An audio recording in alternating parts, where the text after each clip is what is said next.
In a world where Carolina Panthers fans have an insatiable thirst for Panthers news and opinions, only one podcast roars ferociously. It's the C3 Panthers Podcast. Perfect. What's the deal, Panther fans? It's your boy, Tony Dunn. It's the C3 Panthers Podcast, brought to you by CarolinaCatChronicles.com, where every Tuesday night we chop up the latest Panthers news and opinions from the fan perspective. Tonight's show is going to be an interesting one. Title of it is Three Stooges of Grief: Turnovers, Timeouts, and Takeaways. The Carolina Panthers are on a 3-game skid, and we'll be asking a lot of questions about the nature of this team, about if this coaching staff is panicking, if players are starting to get frustrated, if Matt Rhule may be getting a pass, or maybe we're the ones panicking. So there's going to be plenty to talk about in each and every week. I do it with my wheelman, Cody Lastney. What's up, no brother? pun intended, you son of a bitch. What's up, Tony Dunn? Listen, man, you know there's nowhere I'd rather be on a Tuesday night than sitting here chilling with the homeboys, talking about my favorite football team, the Carolina Panthers. Listen, we have a ton to talk about tonight, Tony Dunn. The Panthers are on a real bad losing streak. We kind of think our coaches are panicking. We're going to be asking, are we being too hard on Sam Darnold? We're going to talk about the importance or of we get being too easy on him. Hey, man. Like it's the same question from each and every angle. Too hard on the coaching staff. Too easy on them. What does Stephon Gilmore mean to this team going forward? Tony, you know we have a ton to talk about, but per usual, we're going to do it with the best Panther fans in all of YouTube, Tony Dunn. We're going to do it with Tim Estes, Panthers are Kings, Eternal Rage 21, Drew, my man, AJ Lindsay, Justin, Pipe Slinger, Kevin Boshoven, ATX 19, Jay Prey, Lee Trotter, Tony Dunn. Ain't nothing to it but to do it, brother. Let's roll. Man, we appreciate all y'all's support. You can call into the show at 252-228-5098. That's 252-228-5098. Smash the thumbs up button, subscribe. You can find the show on iTunes, TuneIn, Stitcher, wherever you get your podcast later on. Mad growth going on because Panther Nation is circling the wagons right now. And CK, we got to circle the wagons. There's a lot of social media angst. There's a lot of nervousness. I think some of the expectations were enhanced over the first 3 weeks that made these last 3 weeks hurt and sting a little bit more. But we got to keep these guys together. We got to keep us fans together. How bad is it? I mean, listen, and welcome to the show. I'm happy to be here, guys. I appreciate it. The reality is, and this is stuff we're going to talk about throughout tonight's show and moving forward, is when we came into this season, we knew that there was a big chance that this was going to be the reality. The problem is we were hoping that it wasn't going to happen this quickly. We have fallen victim to this pattern far too often, where we start out hot and then we have a big time loss, which you can call that Dallas a one possession game all you want. That was a big time loss. And then we just crumble. And I may have an unpopular opinion about all of this because I know that there is, there is some positives to this defense, but I have to, I watched the second half of that game, and I don't care how often the offense was giving the ball back to them. That defense wasn't good. Like, for the most part, there were the only reason we were in it wasn't our defense. It was our special teams. And you can call Frankie Louvu our defense, but that was a special teams play. Like, that's the only reason we were in this game. And I may be more of a defender of Sam Darnold even after this past game, even after the past few weeks of Sam Darnold, because he did something that we've asked a quarterback to do for the past 2 or 3 seasons that nobody's been able to do. And that is take the ball down the field when it counted, put the ball in the end zone, and give your team a chance to win. He got the overtime win. He got the pushed the ball down the field twice, and then one time got the actual touchdown and the 2-point conversion. And we've got to give him credit because he was failed on all accounts by his receivers, by his by his offensive line, who wasn't as bad today. I mean, on Sunday. I will be the first. I didn't get a chance to watch the post game. I'm sure you guys talked about it. They weren't the worst part. They weren't the biggest reason we lost. I'll put it that way. But I'm going to blame our defense. They've had every game that we've lost, they've had an opportunity to stop them at the end of the game, and they haven't done it. No matter how gassed you are, you still have to play all 60 minutes, and you can blame the offense all you want, but the defense has to take some responsibility as well. CK coming in strong, firing bullets right away. Greg, the bat daddy, the stat daddy. How you been, my man? Up, you're on mute. Yeah, you muted yourself. Muted myself. Sorry, there were dishes in the background. I'm doing all right, man. After this week, y'all know where I was beforehand. It's still I stand with Sam, but damn. How you gonna stand with Sam? Man, I like this. Is the most negative guy for the last 4 years on this show. I'm trying to be positive. Whatever it is. And now he's standing with Sam. All right. Well, what else we got coming up tonight? Let's outline the show a little bit. Obviously, the fans can be a part of it by calling in at 252-228-5098. They've been helping us out. We've been growing a lot on YouTube. Got a lot of cool content coming out. What else we got? Oh, we got a good guest coming up in a little while. John Farmer, the One Carolina. One Carolina. You can follow him on Twitter at the One Carolina to help us get through the couch session. You know what I'm saying? Like, that's what it is. A little therapy in the beginning. And then we're going to determine if we got to start talking nasty words. You know, I don't know what we're going to do. What else we got? So, listen, I think let's go ahead and start. Yeah, let's just go ahead and start here. I want to start with Matt Rhule, because Matt Rhule basically had a very revealing press conference, came out and said that the Carolina Panthers are not a very good passing team, and that we intend to run the football a lot more than we have been. And I don't know necessarily what to make of this. I don't know why you would openly signal that, hey, we're going to run the football way more than we have been. I don't necessarily know what that does other than tell your opponents, hey, now we're going back to smash mouth football. We're going to try and run it through the A gaps and B gaps. But then he also said you can't. We're not a team that can play smash mouth football.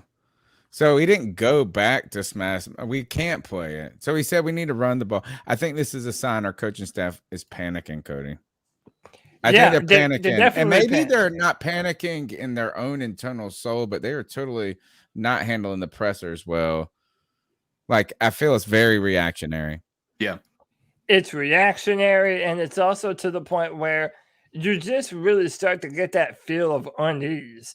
Like, they don't know what to do about this. Like, they've had a bunch of time to install an offense that would be, good and that would be able to spread the ball around. And listen, we've been saying it for a while. It's very telling when Christian McCaffrey goes out and then your entire offense falls off of a cliff. I mean, that was never sustainable. And Matt Rhule even mentioned the fact that Christian being out essentially forced them to be more versatile and try and be better in figuring out ways to spread the football around. And it just seems very uninventive. On top of that, one of the things that I think was fun to share, since Matt Rhule wants us to go more to a rushing attack rather than a passing attack, 25.2% of Carolina's rushing attempts have failed to gain any yardage. That's the highest rate in the league right now. So, how is that really the highest rate? That's crazy. But does it even sound that far-fetched to you? Like 80% of them have gotten yardage, though? Isn't that what that statistic means? 75, but that's not good. You got to think about like how often we run the ball and it goes absolutely nowhere. Mm-hmm. Like, it's a drop for a loss. Mm-hmm. Like, I would be interested to see that. Like, I mean. Yeah, that stat wouldn't correlate really at all with total yards. Let's not get too far off a track here. Yeah. You're right. So we can go down this rabbit hole and not be like, but is it really about rushing the football, or as much as this coaching staff, it seems like this is in, all right, before Christian McCaffrey was hurt, right? He comes out, they give him 30 touches in week 1. or whatever it was. And then everybody gets up here. The reporters start asking them questions. Is the workload too much on Christian McCaffrey? Then the next week, they try to give Chuba the ball a few times, right? Like, it felt like, man, it's like they were reading the headlines, and now we got to give Chuba the ball a little bit. Then the next week, Christian McCaffrey gets hurt. And it's like, oh, well, now they're reading the headlines about that. And then it's like, well, Robby Anderson, we got to get him more involved. And all of a sudden, they're forcing the ball to Robby Anderson, right? It's like and then Matt, and this is where the panic kind of is weird to me, is like all of a sudden, like if we would have run the ball more, the game would have been all that much different right there. And then he says this, the problems are glaringly apparent. We all know what they are. He said, I mean, his words were exactly that and I think if you are a Panthers fan, which if you cheer for him for 1 second or every moment of your life, you're a Panthers fan. But I mean, if you've been listening to these podcasts or whatever, is everybody knows that the problems right now or have been offensive line, questions about quarterback, and now questions about the coaching staff. Like, so yes, they are glaringly apparent, and we've all been talking about them for ad nauseum. And you know what? Matt Rhule has been asked questions about the offensive line ad nauseum. And yes. the reason why we're all feeling like they're starting to panic is because what are they going to say after each and every press conference? Well, you know, y'all were right. Our O-line has to pass protect better. It's like it's going to end up being the same old thing. And you know, we're trying to make moves and bring guys up from the practice squad.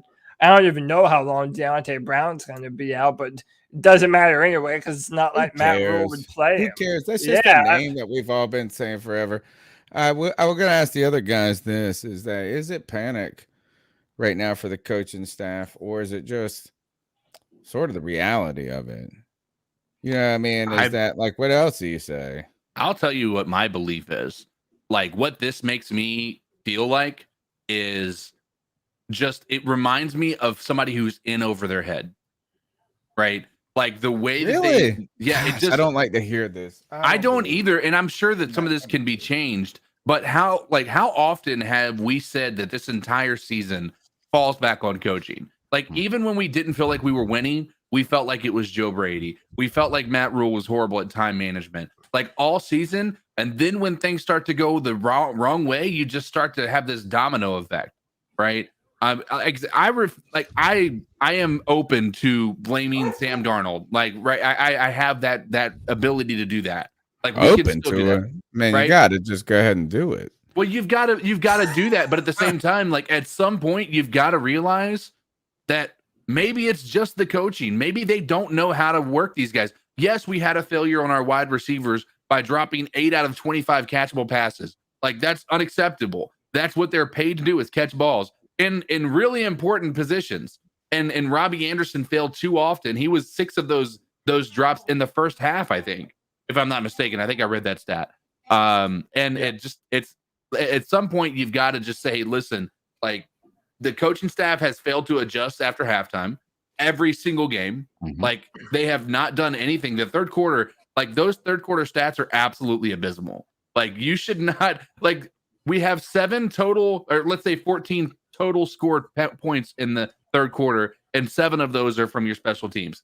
That's a problem. In 6 games, that's a huge problem. Mm-hmm. I think you need to start to address that. And I don't know that Matt Rhule has. And I like I said, in his press conferences, when he's making, I mean, we've all said it, like the way he approaches talking highly about people and the next day releasing them, the way that he approaches, like, giving away every, like, if he's really honestly talking about running more, well, now people know how to fucking plan against us. Why would you say that? Like, what is the point in telling us that we're going to be a more run happy team?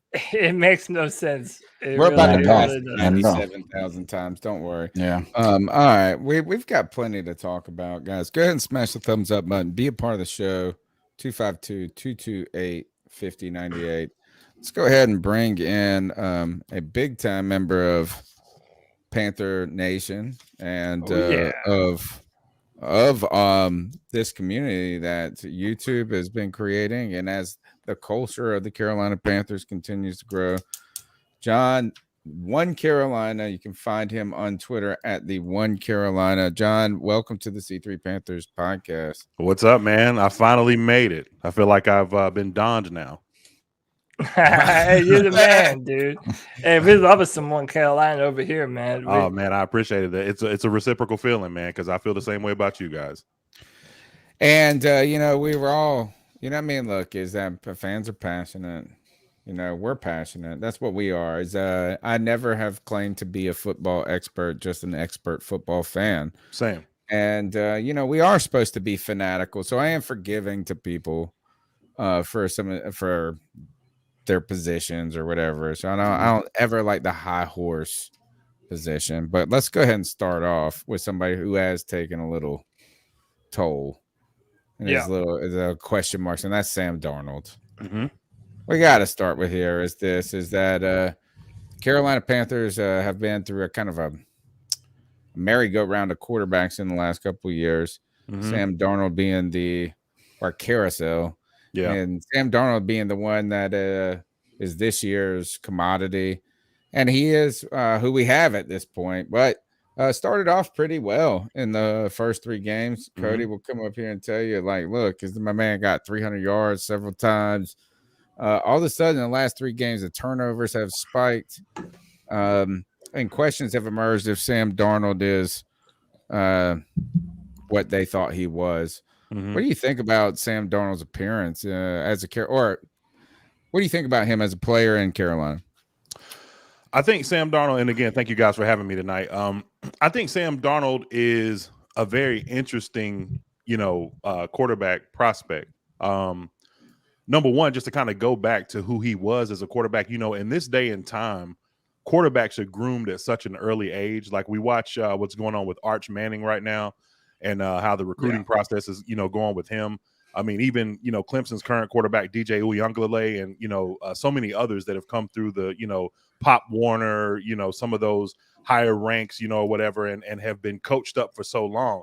Many people don't realize Sam Darnold was actually a linebacker in high school for a time, right? And he was a really good basketball player. So we're actually still watching Sam Darnold develop as an actual quarterback right before our eyes because he's only 24 years old, I believe, right?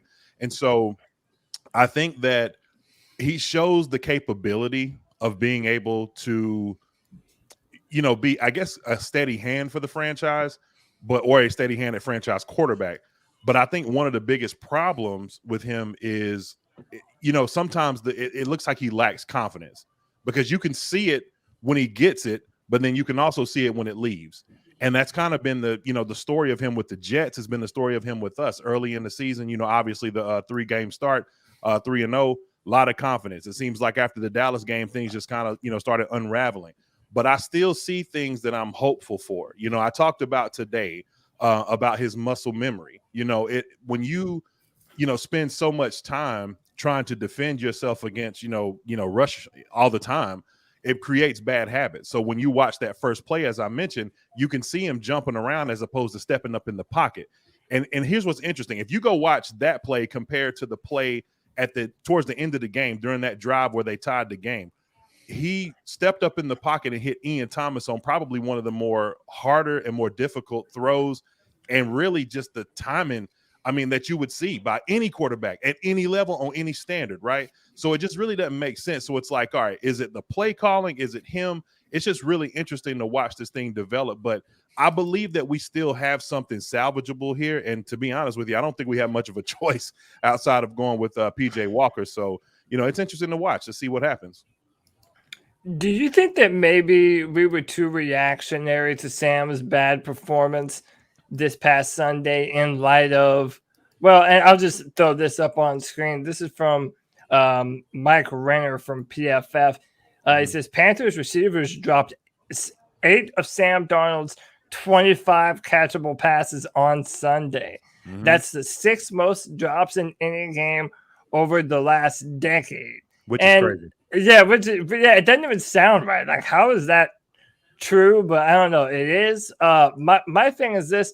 This has been the game where we have now heard from the fans and people on Twitter and in our chat room the loudest criticism of Sam Darnold. And some people feel like, well, no, he really is the same Sam Darnold of old. When you pressure him and get pressure in his face, he starts seeing ghosts and throwing into double coverage and really taking a bunch of chances that he probably shouldn't have.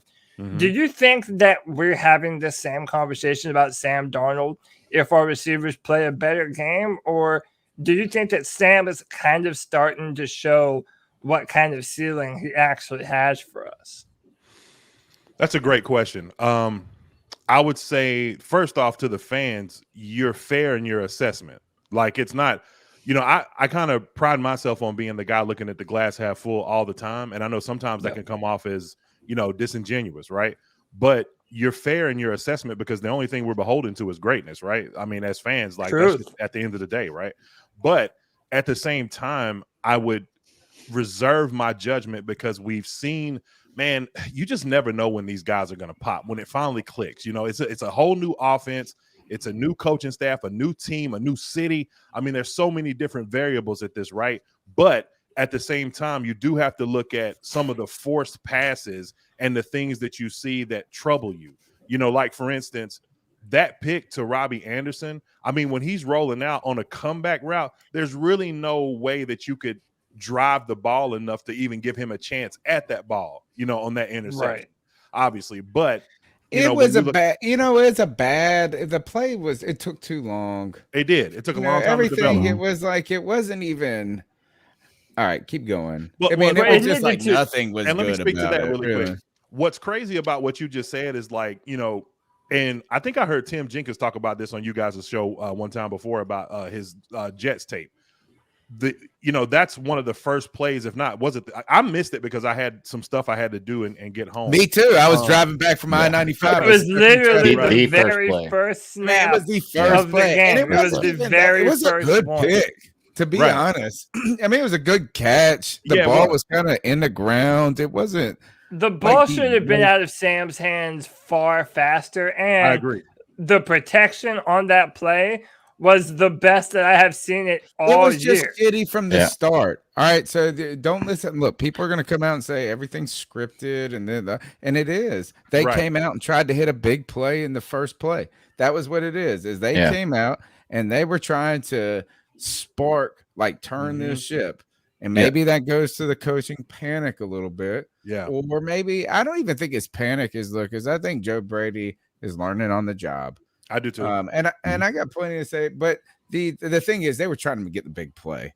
Right. And then once it won't there, Sam saw it won't there. And then it was like, what the hell's happening now? He's like, oh shit, I'm about to get sacked. And then he wasn't really about to get sacked. And then he kind of was. And then he threw it over to Robby. I mean, it didn't work. It didn't work at all. And it ended in disaster. I wanted just to bring this up though. Go ahead. You guys were talking about Sam Darnold. If he's like Cody, you said, what did you say? Is like, is this just, are we starting to ultimately see that is not right? To that effect, I mean, are we ultimately starting to see that there's a ceiling on him that we thought he would be able to supersede? The only thing I would go ahead. Or you also referenced though is it like if these guys would have caught the ball, would we be thinking of it? Yeah, would we be having a different conversation? So there's this like kind of thing in literature called like natural determinism.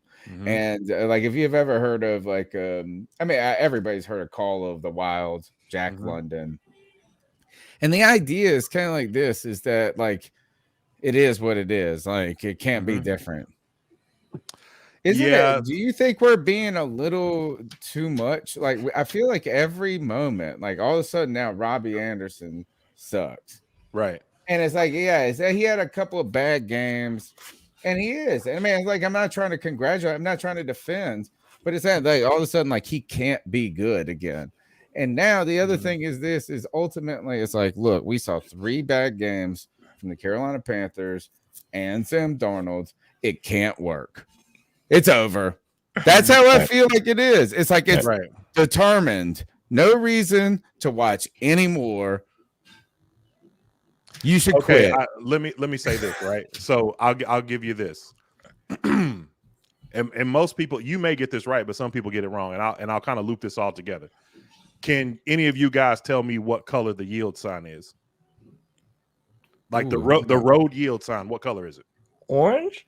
No. I thought it was like I yellow. was gonna say Yellow? yellow. No. White. It's red. It's red. Ain't it? It's red. It is red. Here's what happens. It's called it's called unconscious confidence. So I learned this. Okay. I'm a sales, I like this. right? So sales geek.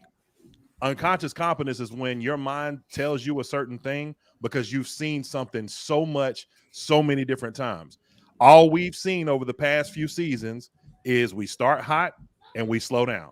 We start hot, we slow down. Yeah. We start hot. All right. So naturally, what we're not viewing and realizing that this is the second year of a whole new coaching staff and a new regime, a brand new GM, we got to give these things time to get cohesion, right? That's the first thing. Now, what we're learning, I saw a comment that someone posted earlier, right? They said that Joe Brady was given the reins. Maybe this was his opportunity to, kind of see what he could do on his own. Matt Rhule sounds like he's going to take over a little bit of the play calling. Now, I got to say this. Matt Rhule, to me, needs to take media training. Like, because some of these press conferences, I think he says too much. Like, get straight to the point and move on, man. You're not a preacher. Like, I get it. But get straight to the point, move forward. You don't have to. I know you got a hobnob with these guys, and I know you got people like Joe Person and David Newton, breathing down your neck, every week. But at the same time, like, just say what you got to say and move on. Leave that to people like us to say what we say. Leave it to the guys out there, but leave it all on the field. Just go in. You got your game plan. You know exactly what you want to do. Go handle business, right? Have you heard the Chargers coach, though? Brandon He's Staley? He's like the best dude to talk to. Like, I would listen to him talk about anything. Like, whatever. If he could, if he would explain to me how to fix a car, I would listen to it. Right. He could read War and Peace and you listen to the whole thing. I mean, I feel like he gives the most information. He does the complete. Like, he's like if Matt Rhule's kind of in the middle to me. Some coaches like, I ain't even want to talk to you, like Bill Belichick. Like, I hate the way you look because you're a reporter. This other guy kills you with information. He's like, I'm gonna tell you everything about football till you just love me. The reason What's I love his name, Cody? Is that the Chargers head coach? Yeah, Brandon Staley. God, he's awesome. Yeah, and by the way, before we go forward, real quick, order of business. Kyle Hampton with the $5 says, when Sam takes control over Brady's weak play calling, it looks great, even in the Dallas game. Good point. Appreciate you, Kyle. And then Grim Reaper gave us a $5 here just a few minutes ago. So once again, we appreciate the money. We never ask for it. It's always appreciated. But continue, John. Go ahead, man. Well, I may be jumping forward here a little bit, but I think the reason that I love the position that we're in right now is that we're infrastructure building, right? I heard you guys talking about David Tepper earlier, and that look, I I actually put it together as an album cover called Fire Squad, just being funny. But normally Dave Tepper's up there eating nachos or whatever with his wife. Nobody's there. He was just there by himself, right? And you could tell that he was pretty upset. But here's the thing. The reason why I think David Tepper is going to give this time is because when you trade securities, you have to build infrastructure first. He's a hedge fund manager, so he knows this all too well. If you go look at where Scott Fitterer came from in Seattle, that's exactly what they were doing the 2 years previous of Russell Wilson getting there. Now, they kind of lucked up on that situation, getting Russell in the third round. But if you remember, it was 7-9, 7-9, and then they get Russell and it's 11-5. Well, what were they doing in those 2 years? It was infrastructure building. What I saw from Keith Taylor, I think Keith Taylor is going to be his version of Richard Sherman, right? Because of where he was drafted, not because of the style of play, but just because of where he was drafted, right? So it's just more infrastructure building. You bring in a Stephon Gilmore to just illuminate the room. It may not even be that he's the best player for us, but when you bring a guy in that knows how to get it done, he understands championship level football, then he's going to be a guy that's going to be able to, give these guys a little guidance on what they need to do to play the position. And for all we know, that it could be little small things that he told Keith Taylor just talking to him over the last, week or so, that could have made all the difference with how he played on Sunday. So I just love seeing the infrastructure building. But one thing I got to say is the biggest difference between the Seattle situation and ours is that they did have a gadget player in Percy Harvin who was very similar to Christian McCaffrey, but they also had a bruiser at running back in Marshawn Lynch. And I feel like we have to get something similar to that because C-Mac, for as great as he is, the questions coming in, man. I mean, he's gotten, a lot bigger than he was when he was drafted, but I don't think he was ever really built to be a between the tackles, consistent running back for a long time. Like, yeah, it worked for a couple of years, but now we're starting to see the effects of it. So, with the infrastructure building, I think this will come over time, but I'm just looking forward to it. But obviously for the right now, we have to look at what, we have going on and, we just judge it game by game. So I'm excited though. I got a positive outlook from where we're going and I like what I see. I think some adjustments need to be made and I think they will do just that. Before we go any further, man, we have a lot of love for One Carolina in the chat room, man. Oh, appreciate it. We love John. He always brings great takes on this Panthers football team. But before we go any further, CK, look, man, we got a bunch of freaks in the chat room, man. I love this part. They got a very particular fetish, and dude, we don't kink shame around here, man. So why don't you give them what they're looking for, Big Papa? Ladies and gentlemen, of all ages, if you haven't hit that like button yet, I don't know what you're doing with your life. Right now, I'll give you guys some idea. We have 127 of you legends in here right now watching. See this big bald head? It needs a like. I need that affirmation in my life. Subscriber shame. Subscriber shame. 128 people watching, 63 thumbs up. Man, listen, if you want to continue to support the content and help us grow and help us get more fans to Panther Nation, hit the like button, hit the subscribe button, and hey, man, tell a friend, any of your Panther friends who want to come and hang out, talk some football. Hey, man, this is the place to be, dude. Hit the notification bell to get updates every time we go live. Man, C3's got it going on for you, man. You already know. Hit them likes. Look, do you see this comment right here? It says Professor was ready to run Shaq out of town before the season. Now this dude has proven he's the most important player on this defense. Now let me say some things. Is that like run him out of town? Yeah, I guess so. He misspelled Dante. Is I said 100 is that we drafted this guy and I got so hype on him being like kind of what Jeremy Chin. We think he could kind of be like this super versatile player that no one's ever seen before. That's what I was sold by Dave Gettleman that Shaq Thompson was. And then 5 years later, he had his first good season. So, it's like, Shaq Thompson he had a great 3 games. Mm-hmm. He had a great 3 games, right? Carolina did. Yeah. Yeah, and so you know what? I mean, and he's the only linebacker that's played more than 27 snaps on the field at this point. Jermaine Carter Jr. is fine with me. I don't think he's a weakness or anything like this. I've been impressed with Jermaine. Sure, I was hard on him. He's going on me. Yeah, he's going on me too, man. Before we get too far away from Sam Darnold, can I ask a question about Sam Darnold? Come on, let's go. I believe Sam Darnold. I see things in him that I feel like he can be a quarterback, like you said, that can steady the ship, and he can be a franchise quarterback. I want to know why we're not calling more called runs for the quarterback, or why he's not rushing the ball, especially in this game. Yeah. It seems like there were a few times he could have taken off and run, even if you didn't get 2 or 3 yards. It's better than throwing interception, fumbling the ball, incomplete pass. I just didn't see that in this game. What I've seen all year.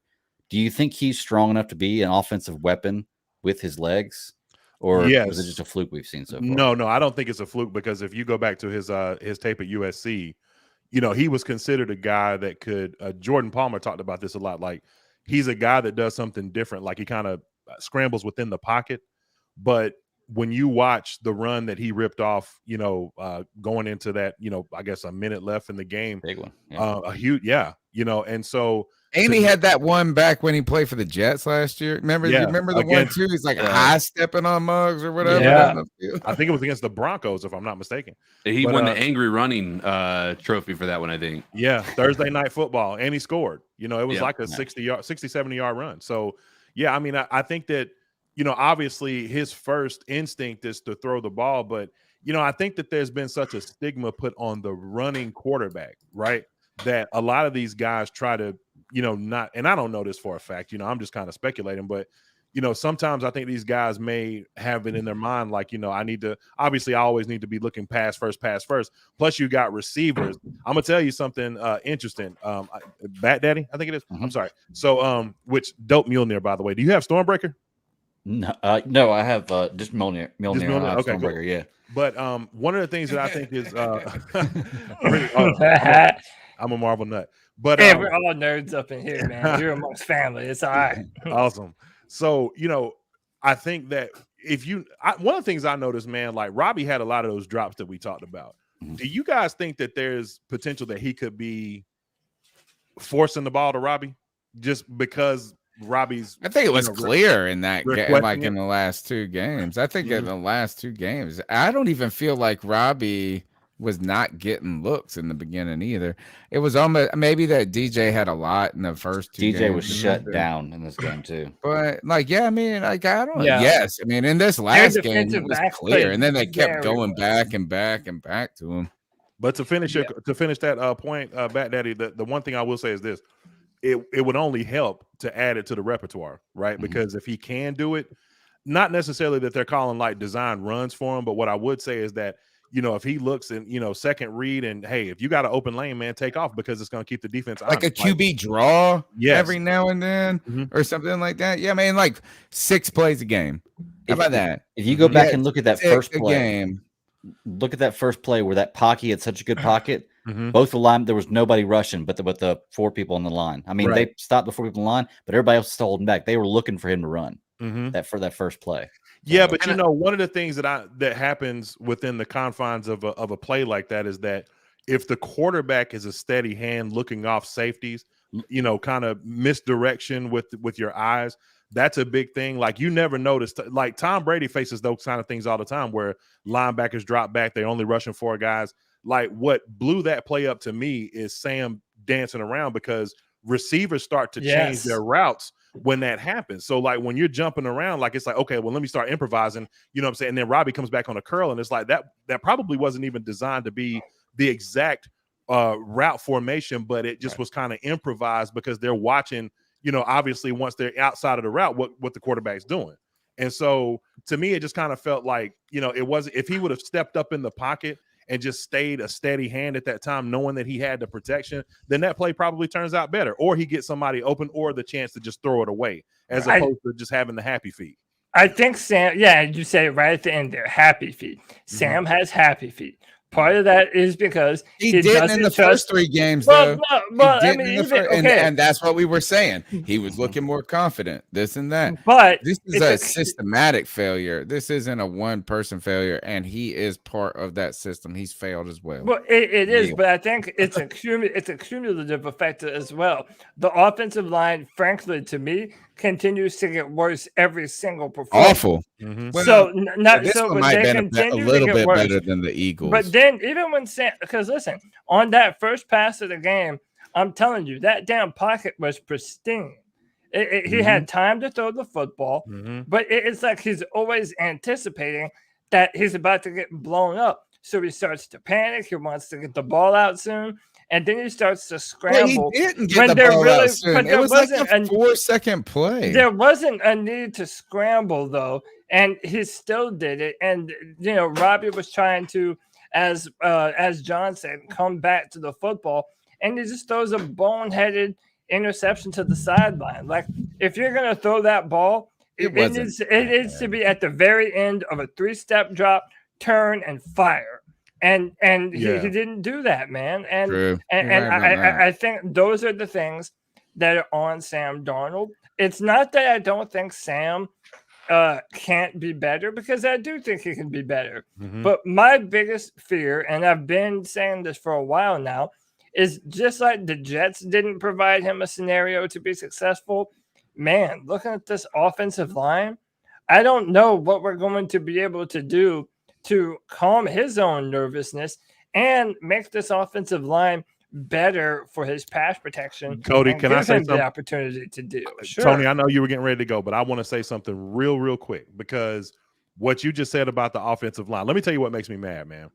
Yeah. I saw something that play that I was telling you about. First of all, the degree of difficulty being like it just doesn't make any sense. Like that first play versus that last play where he threw the ball on a rope. I mean, go watch that play for yourself. Watch the entire play develop when he threw that ball to Ian Thomas out of the end zone, right? The way that the offensive line blocked, you can just tell that these guys have it in them to be able to do this. I just wonder if they have a lack of confidence, because let me tell you what I saw. Michael Jordan, new install, right? Yeah. At left guard, you see he starts off because they're only rushing, I think maybe 4 guys, right? He starts off doubling with Matt Paradis on the tackle. He backs off of him because he sees that Cam Irving is struggling back there, which obviously, okay, kill me for it. I know I've been the whole Cam Irving guy or whatever, but he sees Cam Irving struggling. He's not been awful. I mean, he's been bad. He's really not hasn't. been the worst left tackle we ever had. Michael Jordan peels off of him. I mean, this play design was executed to perfection. Lance Kendricks was literally step for step with Ian Thomas. He had to throw it in the place where only he could grab it, or he would have hit Lance in the back of the head, or Michael Kendricks, whatever his name is. But the point is that when Michael Jordan backs off of doubling with Matt Paradis, he goes back and absolutely levels what's his name? Everson Griffin, 97 for the Vikings. I mean, levels him, man. Sam steps up in the pocket, delivers a strike. And the reason that makes me so angry is because it's like, why can't y'all do this all the time? Like, what's the mental block there? But maybe that's one of those plays. Like I said, I'm a big fan of finding the win. You got to find the small win somewhere. I'm going to find a win when I show that tape and say, look, guys, I'm going to show you right here. You can do it. It's possible, right? But this was just on I mean, we're talking about streaks. Like every receiver was literally running. It was a man-on-man situation. Like it's like backyard football. And Sam delivered a strike. It can't happen. They just got to find the fire in the belly and get it done, man.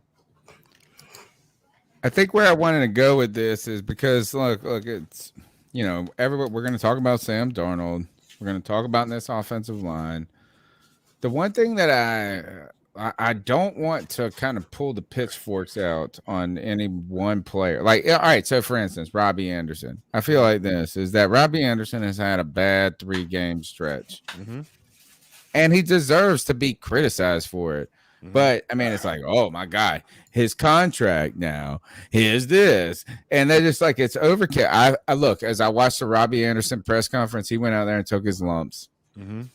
I mean, he just did. Like, I mean, like, what do you want him to say? What do you want him to, like, apologize for playing hard? Like, he went out there and he said, I got to be accountable. I got to get better. I got to do he said all the right stuff. Mm-hmm. He did. And he hasn't played well.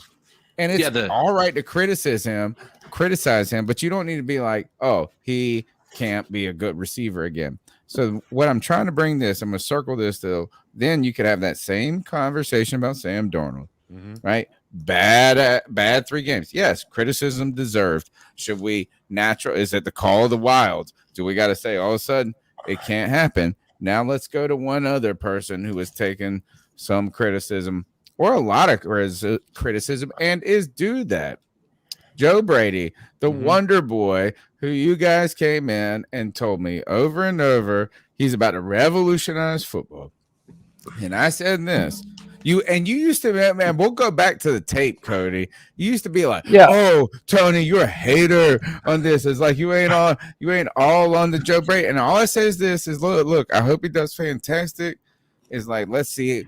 He hasn't been an offensive coordinator anywhere. He's had some success. You then link him to the Sean Payton joint. All this. You guys told me this, and I'm rooting for him.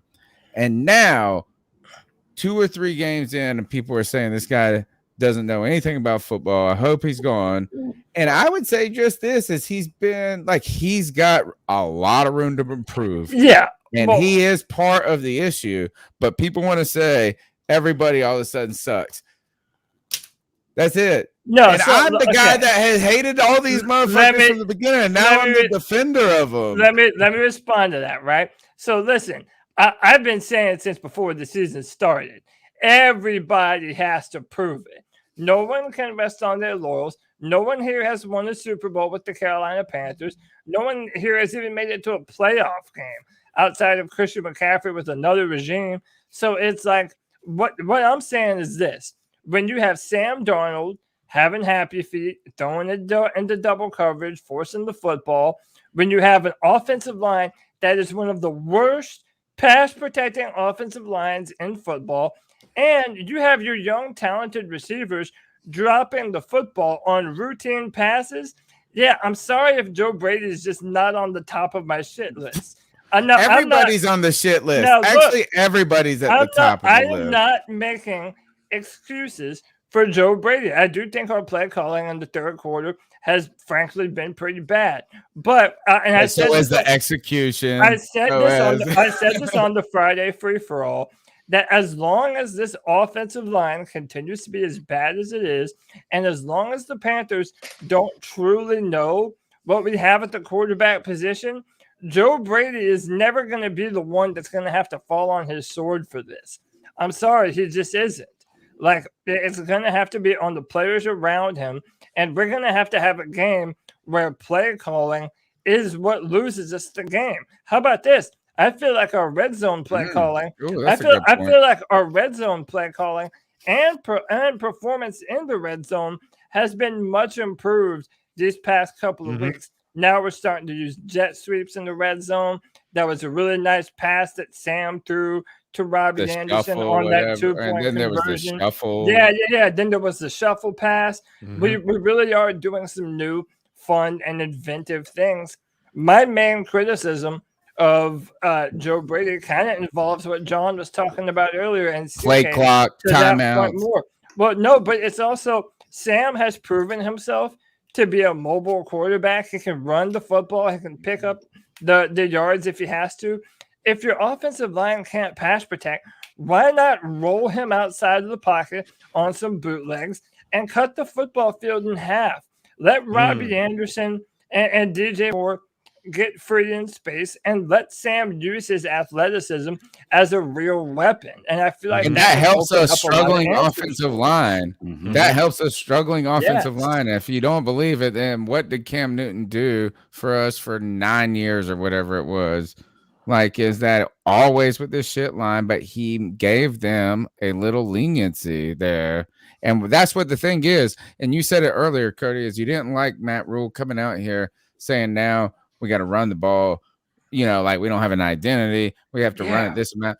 And, it was I felt like he was just a little shell shocked after that game, because in theory, the goal is that he's not really off message. It's you got to just be a balanced team. You got to play good defense. You got to pass the ball. You got to run the ball, and you got to not turn it over. That's kind of what he was trying to say. But then he got into this whole thing like, oh my God, we didn't run the ball enough. And he was a little shell shocked. But I mean, at the end of the day, your offensive line isn't fantastic, but you got to help them out some too. And I mean, and you can help them out. Look, is by doing some things that just makes the defense not be able to double down on what they know. And we've heard it for the last 2 broadcasts, bro. What was there's the Saints guy, Vilma, which I like. Vilma, what's his name? Jonathan Vilma. Yeah, I liked him. I mean, I don't think he's bad. I think he's a pretty good color commentator. And they've said over and over that these cats are just not scared that the line can hold up. That so the secondary sits and can sit. Yeah, all they have to do is rush 4. I mean, maybe give them a confusing defensive line, and that's going to throw that offensive line completely to shit, because they don't know how to handle the run anyway. They didn't respect the run or the pass. Here's what I'm going to say, and I don't want to get your opinion. There's a couple of points. Number one, it feels like to me, Joe, I watch other teams that are good teams, and I know it's hard to do that because they have a lot of the pieces that we're missing, right? But it feels like the play calling when you watch a Ravens team or even a Rams team, any of these guys who have all the pieces that they need to, they feel hard to defend, right? It feels like they have the perfect play call for most every situation. And it feels like every time that I am always so concerned with every time there's an important play that we're just going to play a screen pass, right? When there's 15 yards to go, which I get what the screen pass is meant to do. I have yet to see it be executed correctly over the past 2 years. I have yet to see it happen correctly or consistently, I should say. It just doesn't feel like we don't get our rub routes done. Like, I don't feel like we have a rub route that actually seems to be successful. I mean, I don't know. There's a lot of pieces that we seem to be missing. Second, and this is where I will put some blame on Sam Darnold. Like, even when Sam throws the ball, does it feel like his release is super long? Like, it feels like he takes forever to get the ball out of his hands when you watch him throw the ball, which then that's why I think some of the issues might come where he is now staring down his receiver because he's already in the process of a throwing motion. Well, that's where a lot of his issues come from, is he's giving away where he's throwing the ball because he doesn't have that quick release like you might see in a Mac Jones. There's a lot of nuances to his game that I feel are lacking, you know? Well, you know, I mean, there was a lot of information all at one time, but I want to try to break this down. I think just to kind of simplify it, you have to ask yourself, like, you know, with Matt Rhule's press conference, there's always the in between the lines, you know, that you have to read into. So when Matt comes out and says, like, you know, we're going to become a more balanced, you know, running team, or we're going to, you know, obviously we can't, you know, expect to, you know, throw the ball 40 times a game or whatever. You almost have to ask yourself a question like, when do you cross the line between, you know, just insubordination, right? Like, is this Joe Brady kind of like, hey man, I know I'm on a fast track out of here. You know, I got to show like all this innovation and all this kind of stuff. Like, I think, you know, sometimes smart people, like really smart, brainy people, overthink the room. And it's like how hard would it be for, like, if Chuba, you know, rips off a 7-yard run to go play action and take a shot? Give yourself an opportunity at a flag, give yourself an opportunity for Robby to stretch the field, you know, and you just don't see that pattern consistent enough, right? It's like, we'll go, you know, 5-yard run with Chuba, and then it's like a quick 3-step drop on some, you know, slant or something that, you know, gets blown up, you know, or go back to what Robby said about, you know, the DB sitting on the routes. Like, there was no adjustment made there. So it almost feels like, no, I'm going to call the game the way that I have it scripted. I'm not going to make any adjustments. It's going to go the way that I say. And it's like, when you have Matt Rhule come out and say publicly, like, hey, we got to make some changes, like, he's taking a direct shot, because usually you would say it in the press conference and it would get read back to you in the room. And it's like, I wonder the dynamic of that relationship, because sometimes it feels like maybe, you know, he kind of knows Joe Brady's kind of 1 foot out the door. So whatever he's going to do, he's going to do, you know. Unfortunately, you know, it's one of those situations where, you know, you toe the line of balance between, like, okay, like, Joe Brady might not have called the greatest game, but we didn't, you know, catch a lot of passes. So it just looks like there's just some, you know, unaddressed tension, you know, maybe in the offensive, you know, meeting rooms and stuff that just needs to get figured out. You know, I don't know. But, you know, ultimately, I feel like, I don't, you know, the Joe Brady thing is really interesting to me because there's so many jobs out there that are opening. You know, I've heard his name linked to LSU, USC, you know, obviously staying in the NFL to go to the NFL really wants this guy. That's part of it. Like I said this on the show the other on Sunday, you know, they're going to go off of whatever tape he put on that was positive. So if this team ends up, you know, 8-9 or even 9-8 for, you know, for that matter, Joe Brady's likely still going to get a job because they've donned him the new, like, brainiac guy, and they'll find any excuse for why Carolina wasn't able to do this, that, or the third to make him successful, and he'll still get a job, and then he'll probably get exposed, you know? And so if that's the case, then so be it. But I would like to see us get someone in here. I heard somebody throw the name Pep Hamilton out earlier. You know, I said Doug Peterson. I'd like to get a guy similar to Phil Snow who's not looking for a fast track out of town. Somebody who's going to be here, you know, 2 or 3 years so we could build some continuity so that when he does leave, the infrastructure's in place, right? Yeah. Yeah, Pep Hamilton was instrumental in Justin Herbert's first year over there with the Chargers, and Justin Herbert gives him a lot of credit for the success that he had over there. By the way, shout out to Grayson McKinnon for the $9.99. Says, we've never seen Sam Darnold with a good offensive line. Imagine if Brady never had a good offensive line, how good he would look. We need to give Joe Brady and Sam Darnold just a little slack. Build that wall, which is something that me and Tony have been saying about this offensive line forever. We got to build that wall and build it up strong. By the way, you're muted, Tony. We can't hear you. I was about to say, look, and thank God I was muted because I was just screaming, "Build that wall, build that wall." And you're right, we have been saying that, and ultimately, we've been having the same conversation for 9 years. We've been doing this podcast since 2013, right? So ultimately, it's like this stemmed from Joey and I, and we've been having the same conversation about the offensive line the entire time. At the very best moment, it has been adequate. At the very best moment in 9 years, it's been adequate. And the problems were often masked by one of the greatest players in football history, in my opinion, one of my favorite players of all time, Cam Newton. And I know you guys are going to be like, oh, you just love Cam Newton. Yeah, he was able to mask so much of this that we now have been arguing. Yeah. And look, it's not going to change. That's one thing I want to say is I don't want to, these are not excuses. They're not excuses for anybody. It's not an excuse for Joe Brady. It's not an excuse for Sam Darnold. It's not a pass for anybody.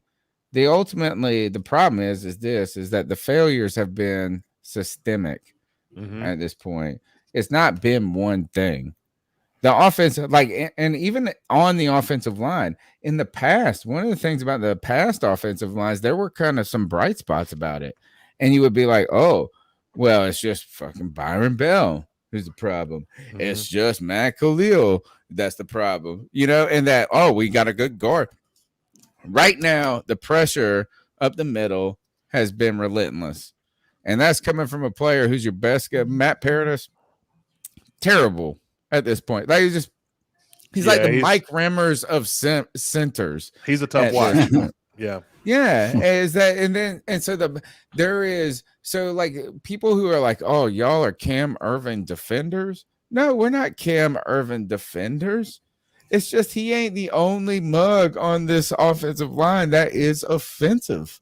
Right. It's true.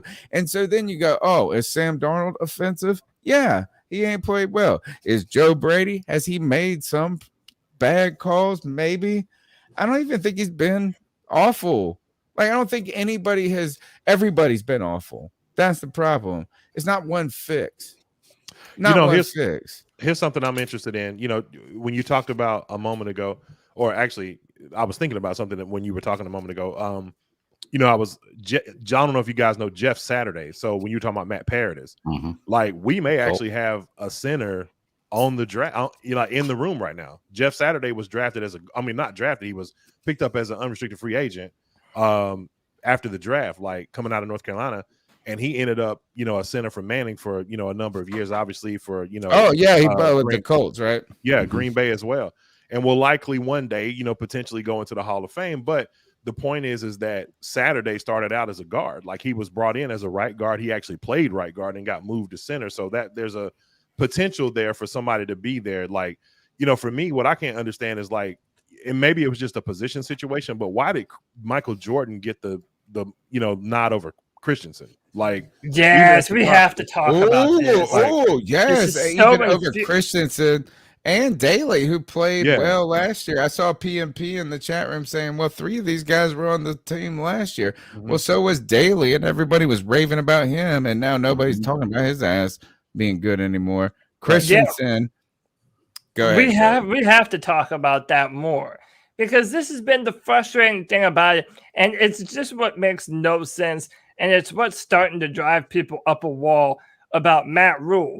This entire season, we have been pounding the table, asking, please, for the love of all that is good, give Deontay Brown and Brady Christensen a chance anywhere on the offensive line. They sure as hell can't be that much worse than the guys that we're sending out there on the football field right now. And then here we are, just a few days before we play Minnesota. We elevate Michael Jordan from the practice squad to the team, and he's already taking snaps at left guard. What are we doing here? Why are they so much more confident in a player that they haven't seen anywhere near as much than they are in the guys that they drafted to do this job?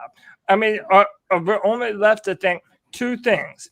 either our coaches are incompetent and they're just, not playing them for what reason, I don't know, or these players on the practice field or in meetings are just painfully behind the curve. Mm-hmm. And I don't know about you guys, but the latter doesn't seem very likely to me, man, based on what they did in preseason, what they did in film at college. I don't know. I need someone to help make it make sense, like my man Justin says, because I don't understand it for the life of me, man. Well, and like you said, I couldn't understand up until the point where we heard that he was hurt about Deontay Brown, not getting an opportunity, and, I pointed out some tape from the preseason, and I know it was just preseason, but him and, Christensen playing in tandem together, right guard and right tackle, was a thing of beauty, especially, when Chuba ripped off that, whatever 60-yard run, in the preseason. And I realized that, obviously he would be beside Moton, who's obviously a much better player and could, really help him. But, I hear that, there's a weight issue or something like that. But what I can't understand is like, this guy played championship level football with Alabama. Like it doesn't, and he started like at least two to 3 years. Right. So like, I don't understand, like, what's the difference there to here? Is it a temperament thing? Is it, there's just so many different questions to ask. Like, does Matt Rhule feel like, maybe they're trash. But does Matt Rhule feel like, he is sort of in win now mode, which if that's his feeling, and maybe that's the feeling kind of reverberating throughout the room, you always want to be in, we can win every game and, 1-0 each week. But at the same time, you got to understand, man, the situation that he took, like, they're attempting to rebuild an entire culture. This is more than just rebuilding a team, man. Like, we're trying to rebuild a culture of inconsistency. 2015 was a great year, but it was a one-off. You know what I'm saying? Like, and it's not something that we see consistently. And that's what I think they want to try to obtain. And I see flashes of where it can happen, but at the same time, these, situations with these offensive linemen, because if Christensen is not ready, then you just wasted a third-round pick, and that's a problem. Yes, man. It's a real big problem. Go ahead, Greg. Well, I was just saying with Brown, I mean, minus the injury, there's got to be something that they're seeing that we don't know about, right? It could is it possible there's something in-house, like disciplinary or something they're not wanting to release? Yeah, because that's the only thing that makes sense to me. And me too. I was thinking this. I thought the same thing at one point. Like, there has to be something, like you said, there's a dynamic that exists between he and Matt Rhule that's just not there. Maybe he and Joe Brady, maybe what they're trying to do offensively, because, one thing about, Alabama, they basically win from the trenches, and that's kind of been their MO from, day one. We had a guy from where I'm from playing for Alabama at D tackle. I mean, just a mammoth of a guy. Right. And that's basically how that's their brand of football. Well, with what we're trying to do with a lot of, spread and, all this other kind of stuff. So I don't know if maybe he just doesn't fit the scheme, and maybe that's the reason. I don't know. But to me, it just feels like, I mean, this guy, like, he can't be any worse than what we've seen from, John Miller or, whoever they try to trot out there. Like, he's got to be, so when he gets healthy, I think you're going to really hear people like us and others pound the table where, there's some force going to come from up top to, like, give this guy a shot. I wanted to ask you this too. Do you think that, I mean, again, we're all speculating here. No one really knows. None of us get to speak to Deontay Brown or know what's going on behind the scenes. But every time Deontay Brown's name comes up in a press conference, Matt Rhule brings up the weight loss thing. And yeah, he's a big boy, man. I think it was 365. He got down to 345. But I also know that, like, it's not one size fits all. And there are some guys that are just athletic, big guys. As a matter of fact, Deontay Brown is Cody's yield sign, bro. He really is. Dude, go on YouTube and look up Deontay Brown. There's an old video from when he recruited to Alabama. And there's a video of him dunking the basketball and, like, really going up and dunking the ball. Like, the guy really is just a big athletic dude. I'm wondering if even this weight issue that continues to be pushed in this conversation is overblown. And if they just need to let him play at 350 or 355, wherever he's sitting at. You know, I guess there's a little more risk to injury because of how the weight, you know, kind of bears down on extremities. But at the same time, I mean, look at Zion. You know, when you look at an NBA comparison, I mean, Zion's a big dude. It's like watching him dunk is like watching a B-52 do like jet tricks. You know what I'm saying? Like, it's crazy to watch him do like a 360 because he's in the air for so long because he's so big, and it just takes a long time for it to get going. But the thing is like, you can't trim a guy like that down because that's just how God made him, you know? And so I guess you can get him down to a more, you know, healthy standard or whatever. And maybe they just worry about, you know, how practice would be on him. You know, obviously it's a little bit different level at the NFL level, but like I said, he's played championship level football before. So I don't think it's unfamiliar territory. But you know, once they get him healthy, they got to give him a shot, man. We just have to see. I know he's a low round draft pick, but we got to see what we got out of this guy. Mm-hmm. Yeah. Again, Trey Smith up there starting for the Kansas City Chiefs, man. A bunch of other teams do it. I got into not a fight, but a back and forth debate with one of our listeners about this topic on Twitter today. And he seems to believe that, well, hey, man, if they're not playing them, then that just tells me that they're not ready yet and that our coaches don't trust them in that position, or else they would play them. And I'm like, yeah, maybe, but this coaching staff hasn't done a lot thus far this season to inspire faith that they would be making the right decisions, man. Nova Black, a longtime C3 fan, is in the chat room, and he made a point earlier. It's like, you know, that sounds very Ron Rivera-ish. A lot of the things that we're doing, man. And now I think CK mentioned before the show, Brian Burns has seen an increase of snaps at the special teams. Dude, it's like, you can't make this up, man. Did you hear Brian Burns' presser? I feel like he sounds a little frustrated right now, and he's a very cool, calm personality. So like, his frustration, like when I say he sounds frustrated, is like way less than I would be frustrated. Mm-hmm. But Hassan Reddick has been just eaten. Yeah. You know what I'm saying? Like, I mean, at least on the stat sheet, I heard John say on his show, there is the sack sheet and the stat sheet, and Hassan Reddick has kind of been eating on both. But he got that sack sheet for sure, man. I mean, he's just getting to the core. Like, he gonna get paid, or he better get paid. Like, what else you got to do to get paid, in my mind? But here's a question: Brian Burns in this press conference comes out, and he's a little irritated with David Newton. You know what I'm saying? Like, and this. Let me see. I think I might have it actually. Let me see if I can pull it up real quick. Might have it somewhere here. Then Brian Burns. What? Oh, YouTube's gonna eat my lunch for doing this. By the way. Do you hear that? No, I don't hear about. You have to share the. Hold on, I got you. I gotta just push this one little button here. I needed to. Games later, you'll give it 500 games. Do full screen. I told you after those first 3 games, and then 3 games later, you'll give it 571 yards in a game. What would you have said? What would I have said? You didn't tell me that, so I don't know what I would have said. Yeah, it's hard to fathom back then, is what I'm saying.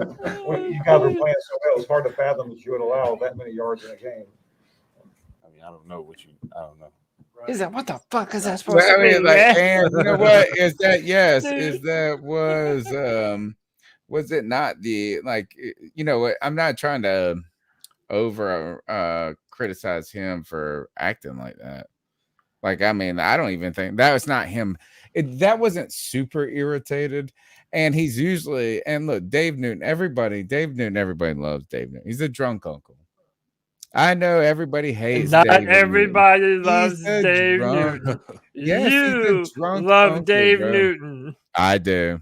I love him. You know what?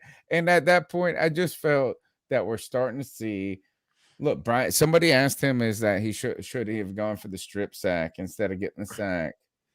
And he said straight up, "Is like, yeah, I kind of got a little greedy." I think like Brian Burns, that people are starting to feel pressure. And not that it's like, I mean, that Brian Burns is not a good player, but he's kicking ass. I mean, I don't care. Is that like even everything right now, 3-game losing streak, even Brian Burns is feeling it on a defense that has performed better than average. Mm. You know, I think that, like you said, he may be feeling a little pressure. You know, the pressure may be that, you know, they brought in a guy to kind of be, you know, in tandem, you know, with him. And, you know, he's just not up to snuff. He's getting paid. I'm not. God, Right. a little bit. Yeah. So a little bit. But I think you would be like that just a hair. Is that like, look, that he missed he's missed a couple of play. He hasn't finished them. And look, as you know what, he's flying around, he's going crazy. So I don't it's not a criticism, but there's like if he would have made these 3 plays, they would have been game-changing sacks or strips. And we're talking about like each one of them could have been worth like $1.2 million. I mean, if you think about like, I'm sure he's saying this in his own mind is, I saw this season we had 20 sacks in the first 3 games. I'm sure he envisioned himself playing better. Yeah.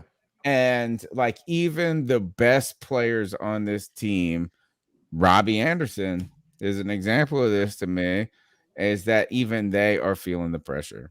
Can we admit now that Brian Burns, that is, and it's not even just this game, but I feel like that has been a good criticism of all of his near misses. By the way, there are now multiple near misses from Brian Burns, where it's like, dude, my man is a day late, dollar short. No, but it isn't, Tony. And let me tell you why it's not fine, man. Because I understand like Von Miller really kind of installed it in these pass rushers that go for the strip sack, get the ball out of their hands, force a fumble, and hey, I get that. But he's not at that level yet, man. He's still trying to prove himself to be one of the more dominant pass rushers in the NFL. I want to see him use those incredibly long arms and just wrap up, man. Get the sack. Quit always trying to do a little bit extra. Secure the play first and get the sack and quit trying to do all the extra stuff. He's still young. In time, that'll come. That'll be another tool that he'll be able to add to the tool belt. But right now, there have been too many misses. And, I mean, listen, if he would have gotten that sack on Kirk Cousins and Kirk Cousins doesn't run for that first down, that's a game changer for the Panthers right there. And so, yeah, I think it's a reasonable like, what do you mean? Like, if he did, I mean, he was trying to get it. No, yeah, but he needs to make the tackle the quarterback. He's trying to punch the football out of the hand. I can say that about a lot of plays. Yeah. A lot of players and a lot of plays. Yeah, you got to finish. It's a game of inches. It's a game of this and that. Like if it happens, it's a fantastic play. The game over.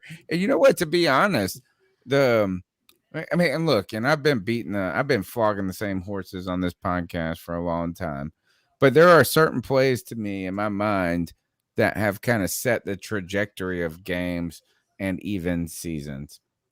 Right. And so I go back, all right, most recently, the very first play or second play of the game in the Dallas game, we almost get a sack on Dak Prescott, and he does a stupid pass to somebody that looked like a fumble to me that Ezekiel catches and goes for like 20 yards. All of a sudden, the first play of the game, you get a 7-yard loss. What was a 7-yard loss all of a sudden became like a 16-yard gain. All of a sudden, it's like a different. The times change. Right? There's like 3 or 4 of those plays in that game where we did everything right, pressure, this and that, and somehow they got positive game. Other plays in history of the Carolina Panthers that represent this to me is, I swear that after the first game in 2016, after the 2015 season, Cam Newton leads the team down at the last moment against the Denver Broncos, who had just beaten them in the Super Bowl. Mhm. And then Graham Gano misses a game-winning field goal. All of a sudden, you make it, and then the whole 2016 goes to shit. You can call me superstitious. You can call me whatever. Michael Orr then gets hurt, and the whole fucking thing comes off the wheel. But I believe that if we go and kick that field goal and beat the Denver Broncos, the whole 2016 season can be different. And so what I'm saying is, to just loop it back to Brian Burns, is that they are super close. They are. And the problem is those are game-changing type plays. Mm-hmm. But I don't know if I blame it on him. It's just at the cards, like he as basically said, haven't folded his way. Where do you fall on this, John? Well, go ahead, Batman. Well, no, I was just going to ask, like, if he's barely missing these tackles, would we rather him be doing that than not be getting penetration at all? Like, if we're not calling his name for any reason at all because we never see him, will we have more complaints about him than the missed tackles? That's a part of my criticism. Yeah. Right. It's because he does get off the line. He does win his one-on-one matchups. Brian Burns does have one of the nastiest inside spin maneuvers in the NFL right now. He has far too much skill and ability for him to have this many continual What do you want to be different? Time and time again. What do you want to be different? I want his technique to be better. I want him to extend his arms, and I want him to wrap up. I want him to go for the hit instead of always trying to hit the football out. If you see he's in mid-motion and the ball is right behind him, then yeah, go for it. But you need to get better at whenever you've gotten your guy beat, I want you to wrap up and take down the quarterback. I don't think that's so too dramatic much of a criticism. I also feel like I'm being fair here. John, where do you fall on this, man? I think Brian's going to be fine.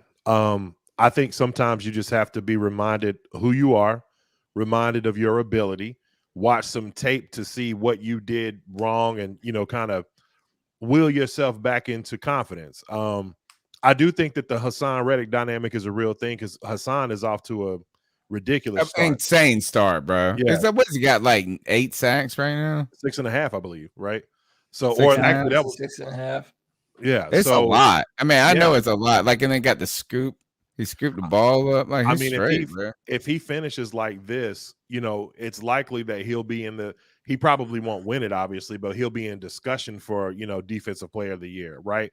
And so, like, his name will be floating around, obviously. But I think that, like I said, Brian's just got to get back to what he does, because the reality is that Brian, while he doesn't finish on sacks, like, he's been, pretty solid, stopping, some outside runs that come his way, shedding off blocks to be able to, make some open field tackles and things like that. So he's been showing up. It just hadn't been showing up on the sack sheet, if you will. So, and then that, obviously, I agree with Cody 100%. Like, if you close in on Kirk Cousins at that point in the game, like, I understand your mentality, because, I saw that, in my mind, I was thinking of that play where he strip sacked Matt Ryan, that, and you kind of, when you can do that so easily, you do it consistently as he's done before, obviously that's going to be your first point of contention. Like, you're going to try to, make that happen. But I think when you're in that kind of situation, man, you just got to get the sack. And I think that they'll probably, try to tell him that, like, when they watch the film, like, hey, man, you got to close right there, And so now, obviously, I'm not going to hang, what happened in the game or the balance of the game on Brian, because we should have never,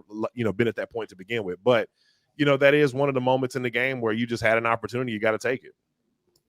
This leads us to a discussion, is that while I'm trying to be, I would say, like, defensive of Brian Burns or this and that, and, like, look, is that everything has been a problem. When you're losing, everybody's a problem. That's the thing. It's like, when you're losing, that means it's not on one person, it's on everybody. And this defense in the first 3 games looked like it could have been, like, on a pace, and we didn't try to get out of sorts, but it looked on the pace to be like a historically very good defense. I would say a very good defense, a historically good defense. You know what I'm saying? They put up a bunch of sacks in the first 2 games, limiting the people's yards, and then we ran into Dallas, and all of a sudden it kind of evened out the numbers. let's talk about this defense for a moment. Stephon Gilmore coming off up list, I guess, or suspend. So AJ Bouye just came off the suspension list, or where he did his 2 games or whatever he had to do. Now Stephon Gilmore, CJ Henderson has been out. This defense has not been. You know what? It's been pretty good in the early parts, and then we can make excuses, but they have not been shut down. What does anything change this week? I don't know. What do you guys think? I don't this think defense as a whole, like kind of a macro perspective with Stephon Gilmore as a part of it. I think that, obviously him coming back and being potentially available, could make some things change. But man, defensively, I think we get better when Shaq gets back. But against the Giants, who aren't really a very good scoring, offense, I think we have an opportunity to build some tape and some momentum that takes us to the next level. But I do think that Stephon Gilmore's presence will certainly be something that they, build upon. And he has to play. Yeah, I agree. CJ Henderson after like 3 days of being on this team. Stephon Gilmore is the former defensive player of the year or whatever. Yeah. It's like, I mean, like if you can't just go out there and tell him to play man to man, what the fuck? You know what I'm saying? He is going to play. And he's going to be a bright spot. Not a bright spot. Like, I think he's going to be a game changer all of a sudden. But it's like not a liability. And is this a ridiculous question? Because we're going to debate it tomorrow. Okay. On the show, Cody. Right? We are going to debate on debate my take. You mean you're going to debate me and lose like you always do? Yeah. I'm going to win. And I'm going to go ahead and give you a little teaser. I think we should trade Stephon Gilmore. What? This man has a better snap. We can trade him to the Buccaneers for a 2nd-round pick right now. Are you kidding? Richard Sherman got to the Bucks. Yes, fuck it. They're trying to make the Super Bowl. We're not going to have him next year. We're not going to have – I mean, and if we do, is it going to be – all right, so, yeah, we have Stephon Gilmore. But what we did is this. We traded a 6th-round pick, and everybody's like, oh, if we don't re-sign him, we get a 5th-round compensatory pick. So it was like already an upgrade. What if we traded to trade? We ultimately traded a 6th-round pick to get a 3rd or a 2nd. I mean, is he like all of a sudden we're going to go on a Super Bowl run? No, you don't want to at least see what the man can do for us first? Man, I feel like, you know what, is that we went into the season thinking that all of our corners sucked. I almost feel like we're kind of deep in the secondary at this point. So you guys are talking about Keith Taylor. You're talking about Dante Jackson. You're talking about this. We got CJ Henderson now. Like, I mean, like nobody saw us having Stephon Gilmore. Trade this man. We got no picks next year. Get us a 2nd-round pick. See, I think what you just said is correct, but with a different player. I think CJ Henderson, I said that on my show Sunday, that I think CJ Henderson could potentially be the bait. But the reason why I say no to that is because you just talked about trading him to a potential Super Bowl contender. Tony, let me tell you something, man. What we saw in the first 3 games was part because of Christian McCaffrey's greatness, right? And what we saw offensively consistently, right? What happens if I just want to put something together for you here, right? If you get a healthy Stephon Gilmore, healthy Miles Hartsfield back, healthy Christian McCaffrey, healthy Shaq Thompson, and we're somewhere in the neighborhood of, let's say, I think Christian's out 3 more games. Let's say we 2-3 in those games, and we figure out a way to make it to the playoffs. Like we got to split with the Bucks. But if we are 10-7 and find a way to squeak into that, 5th wild card spot, right? I don't think we're a team you want to face. I honestly believe that we could be a team that can string some stuff together. No, we're not in a win. So at the same time, like if the Bucks are in and all the people are poo-pooing me in the chat, and that's fine. But the Bucks are in a win now moment. We're not. Like if we get 12 wins this season, get a while. Like if we make the playoffs and lose in the playoffs, people be like, "Oh, this was most best season ever." Tony, let me ask you a Nobody ever question. even walked into this season think we're gonna make the playoffs. We can't give our division rival the pieces No. Why to go get not? another We would Super book them Bowl, for Tony. But Dude, Tony, we're gonna give them what they want now when we're then not on- gonna win, then- and then we're gonna reap the benefits. They're gonna get old. All of a sudden, Tom Brady's gonna get old. All of this. It's like, what are we gonna try to do? We're gonna try to get a couple of jabs in right now when they're still gonna beat our ass. Tony, let me ask I'm you a talking question. about this. I'm talking about setting some landmines out for the Yeah. future. I think you've already lost debate my take. That's what I think. Okay. This is a good let comment me ask right you a here. question, Tony. Do you know? Okay, you talk about win now mode versus a team that can't win the Super Bowl. I'm gonna give you a case of 3 teams, right? All right. The Dallas Cowboys in 2007 were in win now mode. They were 13-3. Remember that team? Marcus Spears, T.O., Yeah. Marion Barber. They had a squad, right? The New England Patriots were 16-0. They were in win now mode. Who won the Super Bowl? The New York freaking Giants at 10-7, who lost to the Dallas Cowboys That's and true, went on man. a run That through was the just one entire lucky play. playoffs That was on the that road. one lucky ass play on the goddamn helmet. Hey, buddy. But they made it to the Helmet Super Bowl. Both of the times that the Giants won the Super Bowl, they were wild cards, weren't they? And let me tell you this. They went through the whole playoffs on the road, and that one lucky play still had to lead to Eli Manning. Eli Manning had to hit Plaxico Burress to win that game. They were still down in that game. Eli Manning had to hit that. Everybody on this show has been talking about nothing is good on this team. I don't agree with that. All night long, people have been saying offensive, or actually not on this show, but in life, they have been saying Sam Darnold's terrible, like this and that. Do you think that in that wild card year they were just totally shitting on everything? They had a good defense. All right, I don't know. If you still have a chance, the New York Giants of what was it? 08, you said? 07, 08. 07. You know how many? Let me give you some context. Man, I remember that year. So look, is a great take. Like I can't fight that. That's actually the team. I told you, you've already lost debate my take. No. Let me give you some context, right? In that same season, Eli Manning once threw 4 interceptions in the game and no touchdowns, right? In that same season. Yeah. Eli Manning threw 23 touchdowns to 20 picks. You on tonight. I'm telling you, man, it's the NFL, man. You never know. This team could string it together at the end and become a team that you just don't want to face. It happens all the time. But all right, you're right. That could happen. But am I ridiculous in saying that Stephon Gilmore? Imagine if he just came out and we could get a ton of value for him. We could still be that team without Stephon Gilmore. No, it's not going to be that. Why can't we be the 2007 to 8 Giants without Stephon Gilmore and get a 3rd or a 2nd round pick? When a team like that's almost like saying this. Yes, somebody put their money on 13 in a roulette and won. Mm-hmm.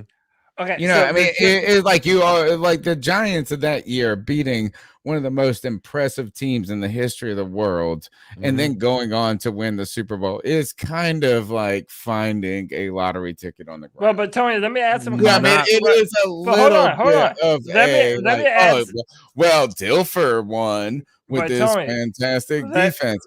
I'm just saying this is that look, we don't have to have anything from Stephon Gilmore. We might be able to trade him right now. Imagine if you just picked up a card off the ground and it was baseball, and then you could hand it to somebody and give you $10 for it.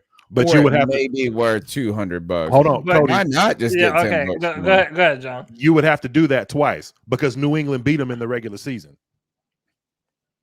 That's what I'm saying. They played him and beat him in the regular season. It's like we could get a 2nd round pick for him, I think. From no. I have to dead that right now. Let me tell you why, Tony. Why not? Let me put it. I'll tell you exactly why, Tony.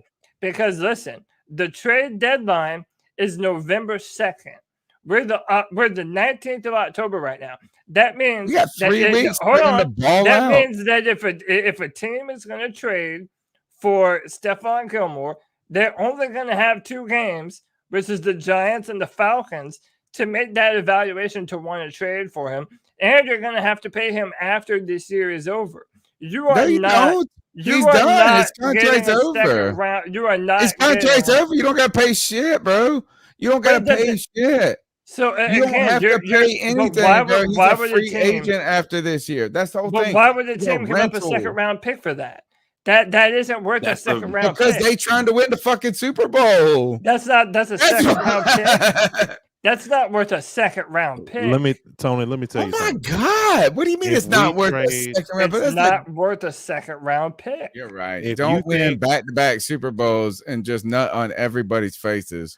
God, not with a 32-year-old. It's totally worth it. No, it's totally worth a second round pick. A 32-year-old corner who doesn't have any more years on his deal.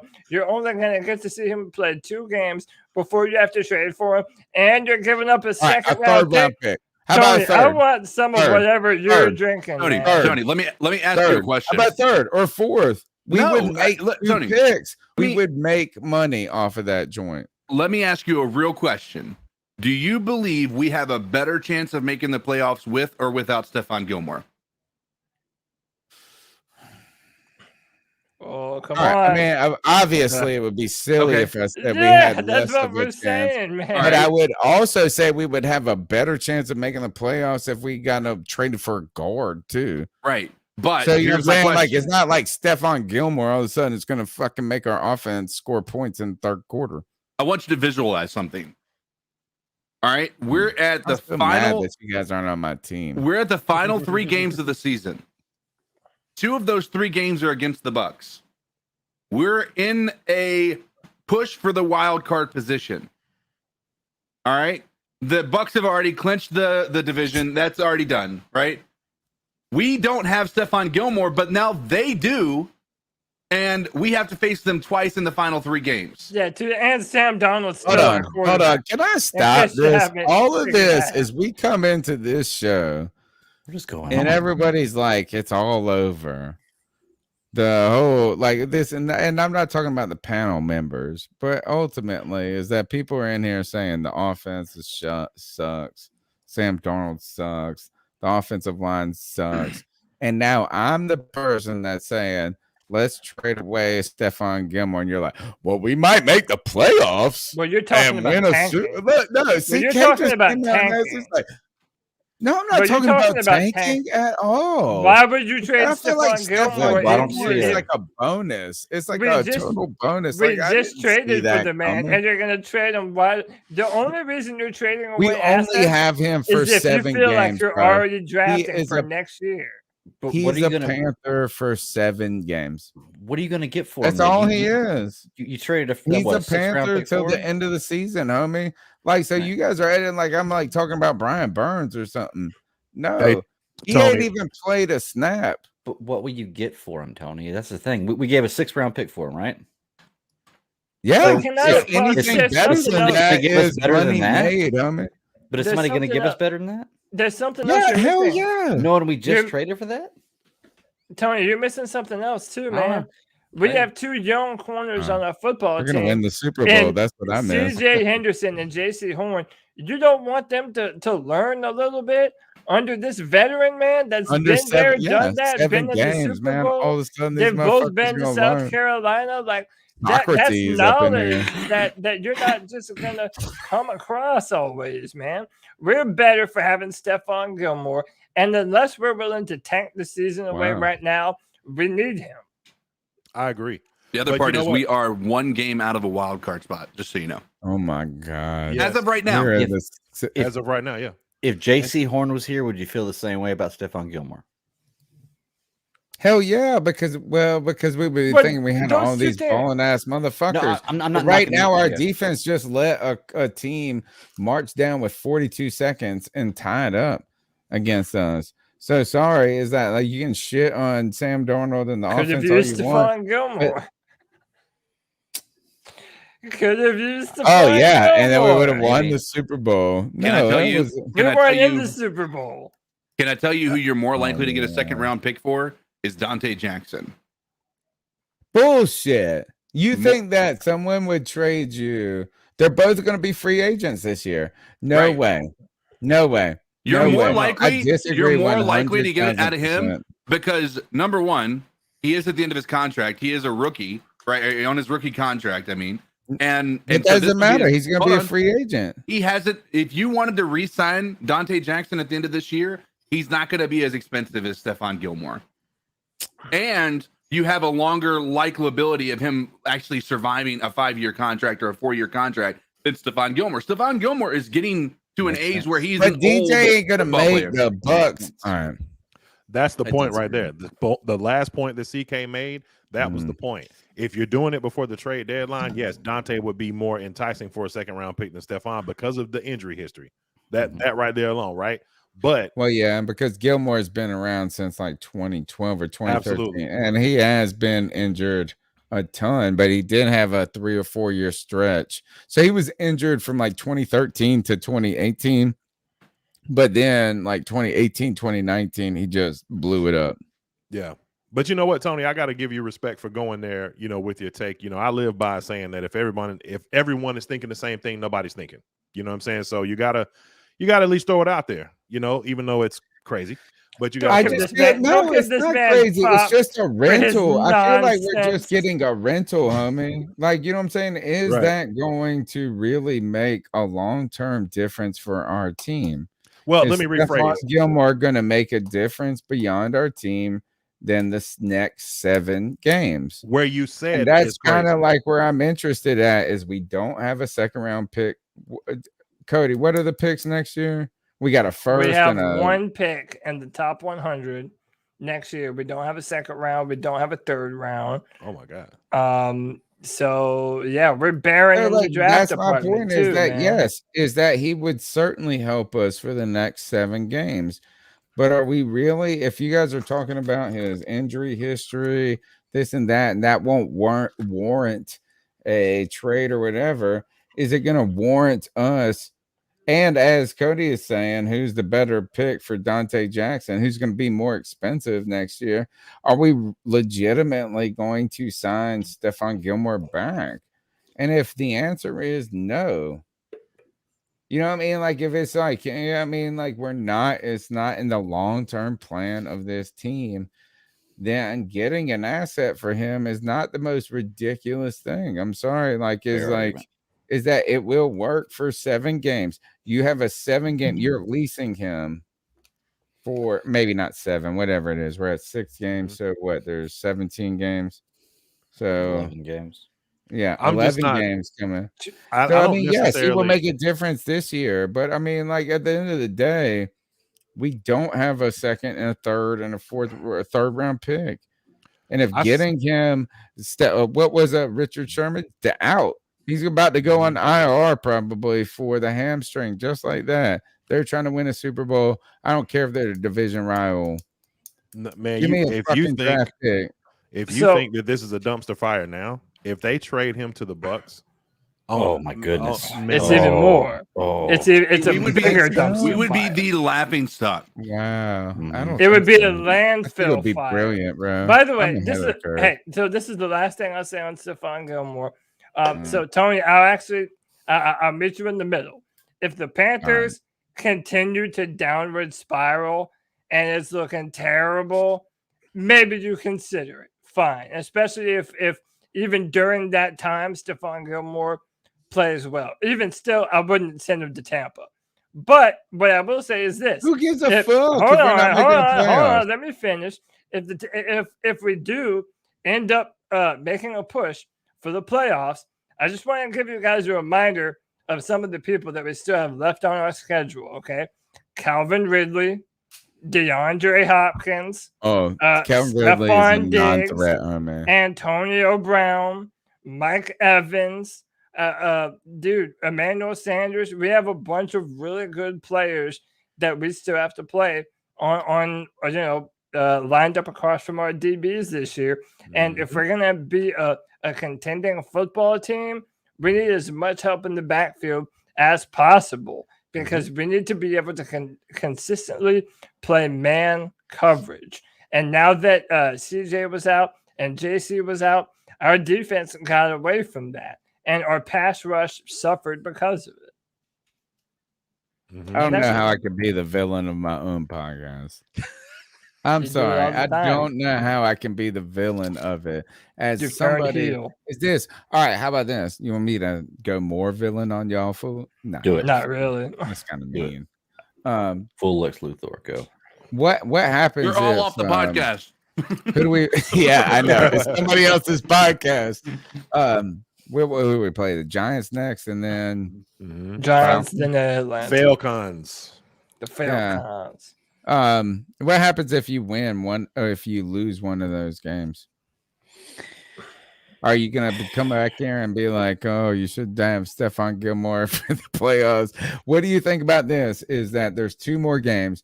We thought that we should have beat Philadelphia. I thought we should have. Yeah. I thought we should have beat the Vikings or could have beat the Vikings. Like we're down. And when I looked at this season, I said we're about a 500 team. I don't know if it's going to be 9-8 or 8-9, but about that is what I thought I was hoping we would be. So if we go, and part of that plan, though, was winning the games that I thought we should win on the schedule, which at least one of those was Philly or the Vikings. And they weren't. We didn't. We lost 2 games that I kind of was checking off on the box that we could win. Now we're going into New York, who is terrible. You should beat them. But they're kind of a cat in a corner mentality right now. And I think the Falcons are similar. These guys are going to be scrapping to try to get a win. What happens? Do you assume the Panthers are going to win both of those games? A, and B, what happens if they don't? I do. I believe that the Panthers have every bit of, or have a capability to win both of those games. I would say this. I mean, obviously, there's an opportunity for us to go 0-2 in those games. There's 2-0. There's 1-1 split. How does it look? Does it come out flat in the beginning? Does it look like we had an opportunity and maybe left a couple of plays on the field? Does the opposition play out of their minds? I think it just depends on how it looks, really. But I guess the question, when you say what happens, are you meaning in terms of what would happen with the Stephon Gilmore opportunity that you or just presented? Period with this team? Like if we lose both of these games, or even one of them, actually just one of them. Like if we lose to the Giants, I'm going to start to think a little bit different. Like even someone who is glass half full myself, like I'm not trying to give up on anybody. I want this team to do well. I do. And I don't think it's over. But if we lose to the Giants, it's going to be hard to fend off the peasants with the pitchforks. Well, and that's okay. I think the main thing is this. I guess this is a little bit of a deeper dive, right?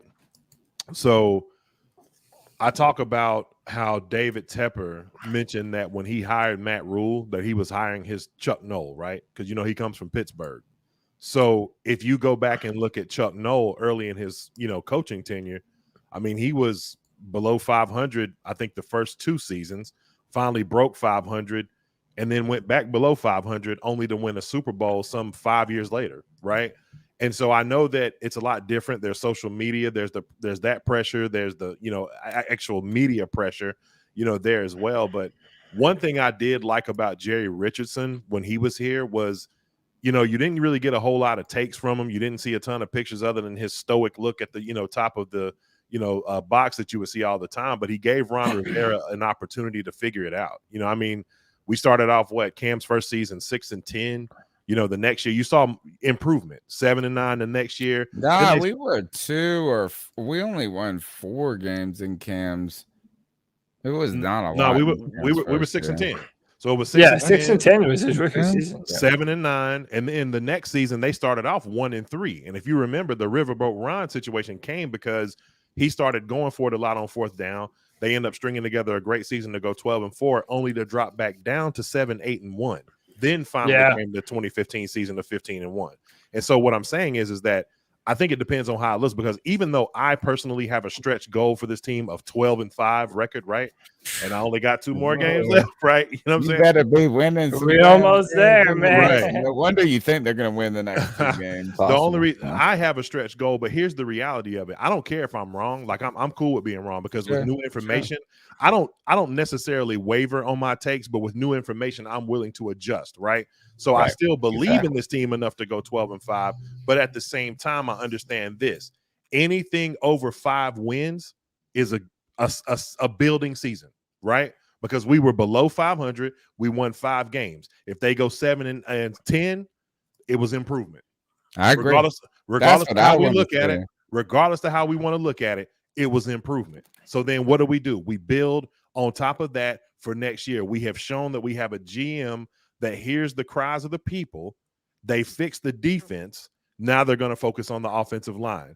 And then if it comes to the quarterback situation, look, if Sam Darnold looks absolutely horrible, I hate to break it to Panther fans, but here's the reality. We'll see Matt Rhule on his 3rd quarterback. It's just the reality of the situation.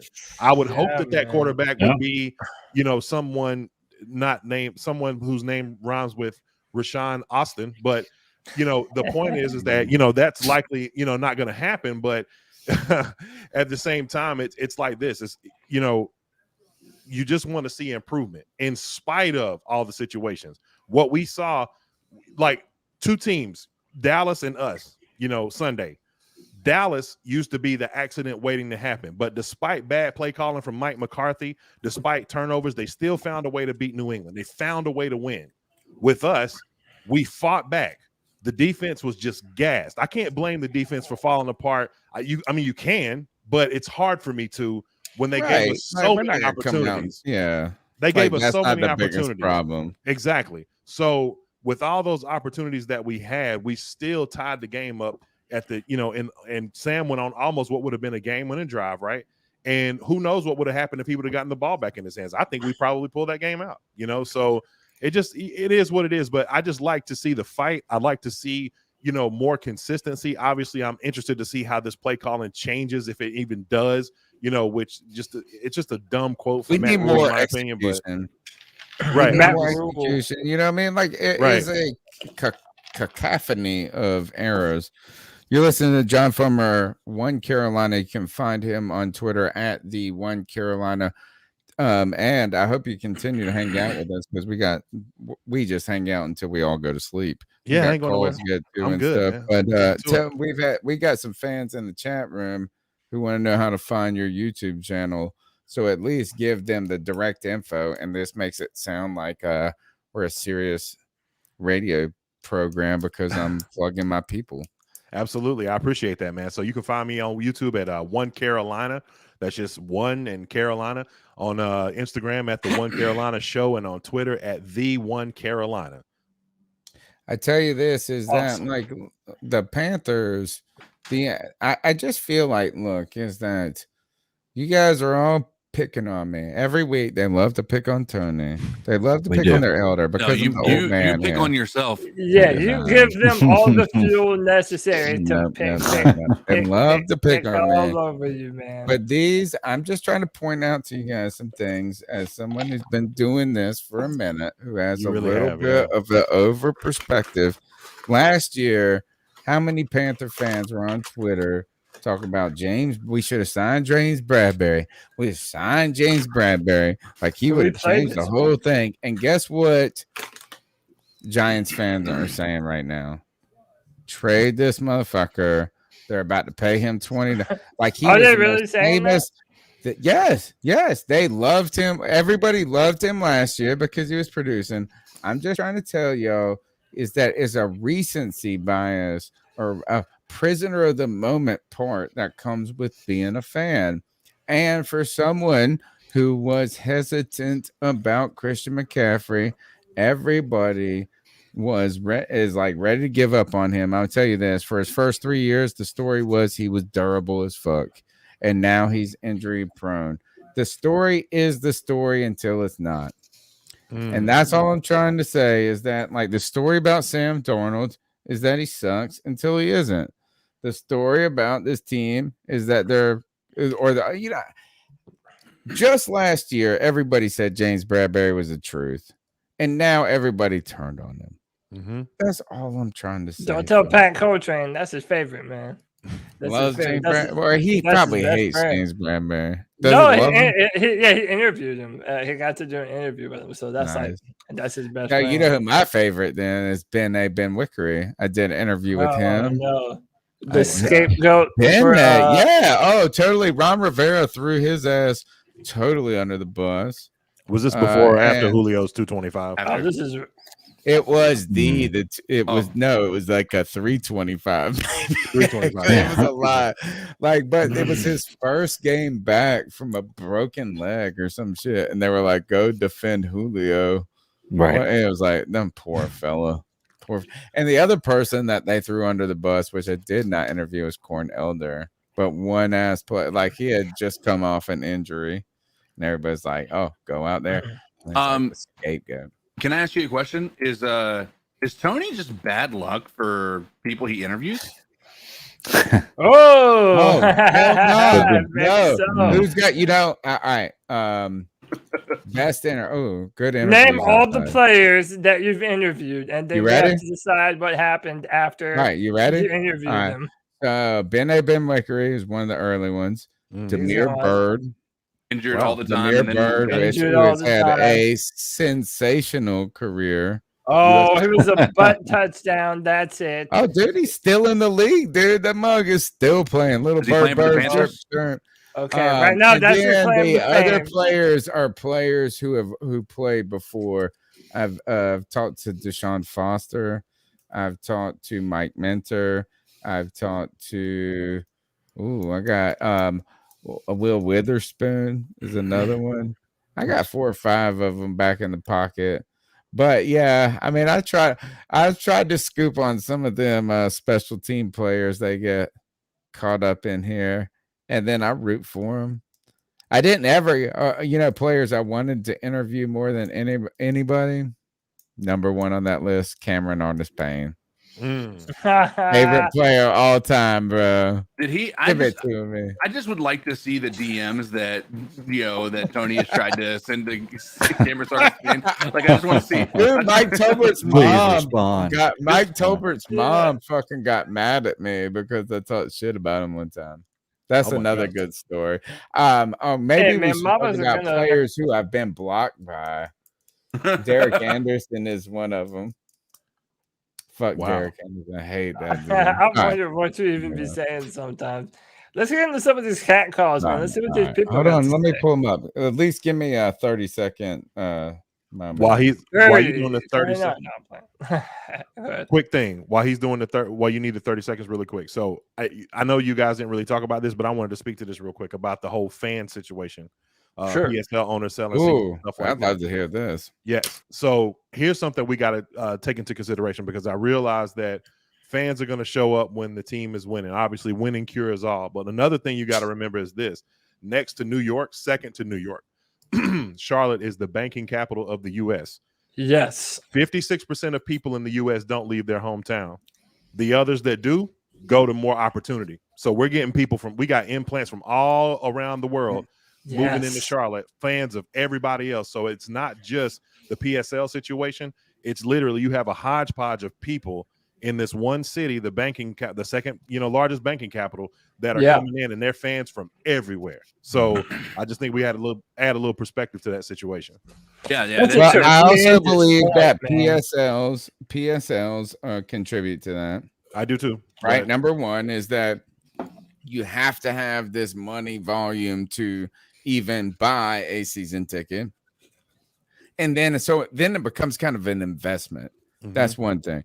The second thing is that my alma mater is East Carolina University, a cool college town. It's like one of the best college towns in North Carolina, and with a sort of rich football history, but always the little guy trying to peck off the big guy. You know what I'm saying?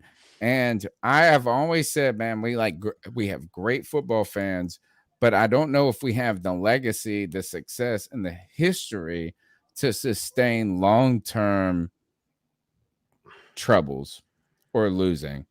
And I think this is that it's not just that the Panthers aren't winning, it's that it hasn't been consistent winning, A, and B, it hasn't been since 2017. And now 2017, look, man, they're trying to fire Ed Ogeron at LSU, and he just won the damn national championship. Oh, there's no trying. He's gone. Yeah. Right. Coach You know what I'm O. saying? Like 2017 seems is a long time ago. 2015 is starting to be a long fucking. He does the best, man. We're going to defense. We're going to go out there. We're going to play. We're on offense. We're going to run the football. We're going to pass the football. Throw down. We're going to play really aggressive football. Full time.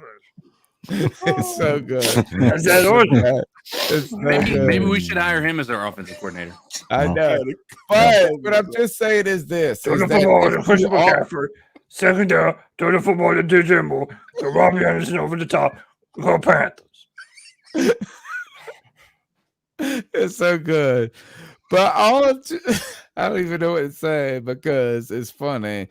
At the same time, what I'm just saying is look, do we have the history and the legacy to sustain troubles? Right? The Panthers are new and a young team.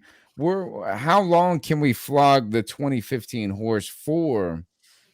Is what I'm is that other teams who have won Super Bowl. So if you want our stadium to not be overrun by Eagle fans or whatever, we do need to get build a legacy, bro. And 2015 was a step, but right now we ain't taking the next step. That's what we need. Yeah, All you're right. Let's go to the cat calls. The number's 252-228-5098. You can talk with Coach O about. Please don't. Man. Oh, it's so funny, man. It's so What are your good. thoughts on catcalling? Yeah, it's pretty. You shouldn't do that to somebody. And how did that make you feel? Very uncomfortable. So, how do you think catcalling makes the person feel? It feels good, like. Who's that cat sitting in the back corner with his face buried in his nose? Who's that kid that can use one?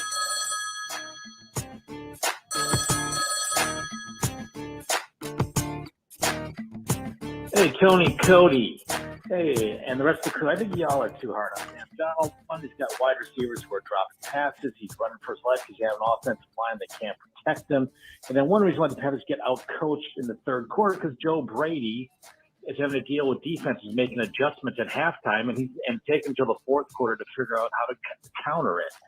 So Sam Darnold, there's a lot on him. Sure, he has some growing pains, but it's not all his fault. I think that this guy can become a good, not a great, but a good quarterback. And also, Tony, at the game, which was the louder cheer? When the Vikings kicker missed the field goal to send that game into overtime, or in the fourth quarter, Robby Anderson catches a pass and there was a loud, sarcastic cheer from the crowd. Both of them were pretty loud in my home theater. It's gotta be that Robbie Anderson. The Georgia Bulldogs here, they look pretty darn good. I think that they it's are, my wife's team. like a pro team. Maybe the Georgia Bulldogs won the national title. Keep up the good work, and I gave a donation, so keep doing what you're doing, guys. Bye-bye. Thank you for your Appreciate you, support. man. Good call. Thank you so much for your support. My whole wife's family, Georgia alumni, and my father-in-law and mother-in-law were in college at Georgia when Herschel Walker won the national championship there. So these people they're gushing right now about man. And listen, they certainly beat my team up and down the field. Although that was the first game of the season, right? We didn't, in Panthers and Bank of America Stadium, man. We didn't let them get a touchdown, but I don't know, dude. Listen, and I can always be honest about this, man. Georgia football teams are cursed to choke, so I will never believe that the Atlanta Falcons or the Georgia Bulldogs are gonna win a championship until I see it happen, man. Every year, bro. You know how many times they have been contenders where they should have won, like that when Tua came into the national championship and beat them, man. It's like you always think that Stafford Georgia was there. was it Stafford? Who was the quarterback? Jake Fromm. No, we're talking just a few years ago. We're talking just a few years ago. Stafford was in Georgia, but it was a while back. Yeah. They were good then too. But listen, Georgia. My bad. Yeah, pipe down, old timer. No, Georgia. No, listen, they're a good football team. I still kind of worry about their They're a quarterback good football position. team. They're number one in the goddamn nation. Yeah, that changes though, man. Dude, it's They have college they football. allowed 9 points a game or something. You can lose one insane. game, and then it has everyone thinking differently about you. Mhm. Listen, I do think they're deserving of being the best team in the country. I'll just say that their offense and their quarterback position kind of is shifty. I mean, they're going back and forth between JT Daniels and I forget the other guy's name. But yeah, they're a good football team, man. If they're able to pull it off, power to them, brother. But Alabama is still Alabama. Chat. Go down these chats. Hit the super chat first, and then go to KHY. Karen Joy with the $2. She says, "Keep pounding C3." You know we appreciate it, Karen. But was there another one you wanted me to read in particular? Yeah, I didn't see another. KHY 1. Oh, this one? Yeah. Yeah. Listen to this.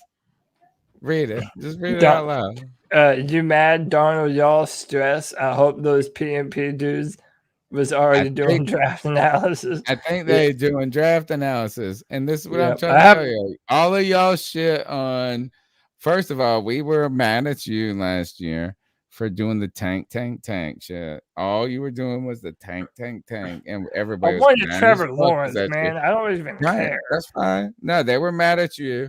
And now they mad at us for saying that the offensive line ain't good.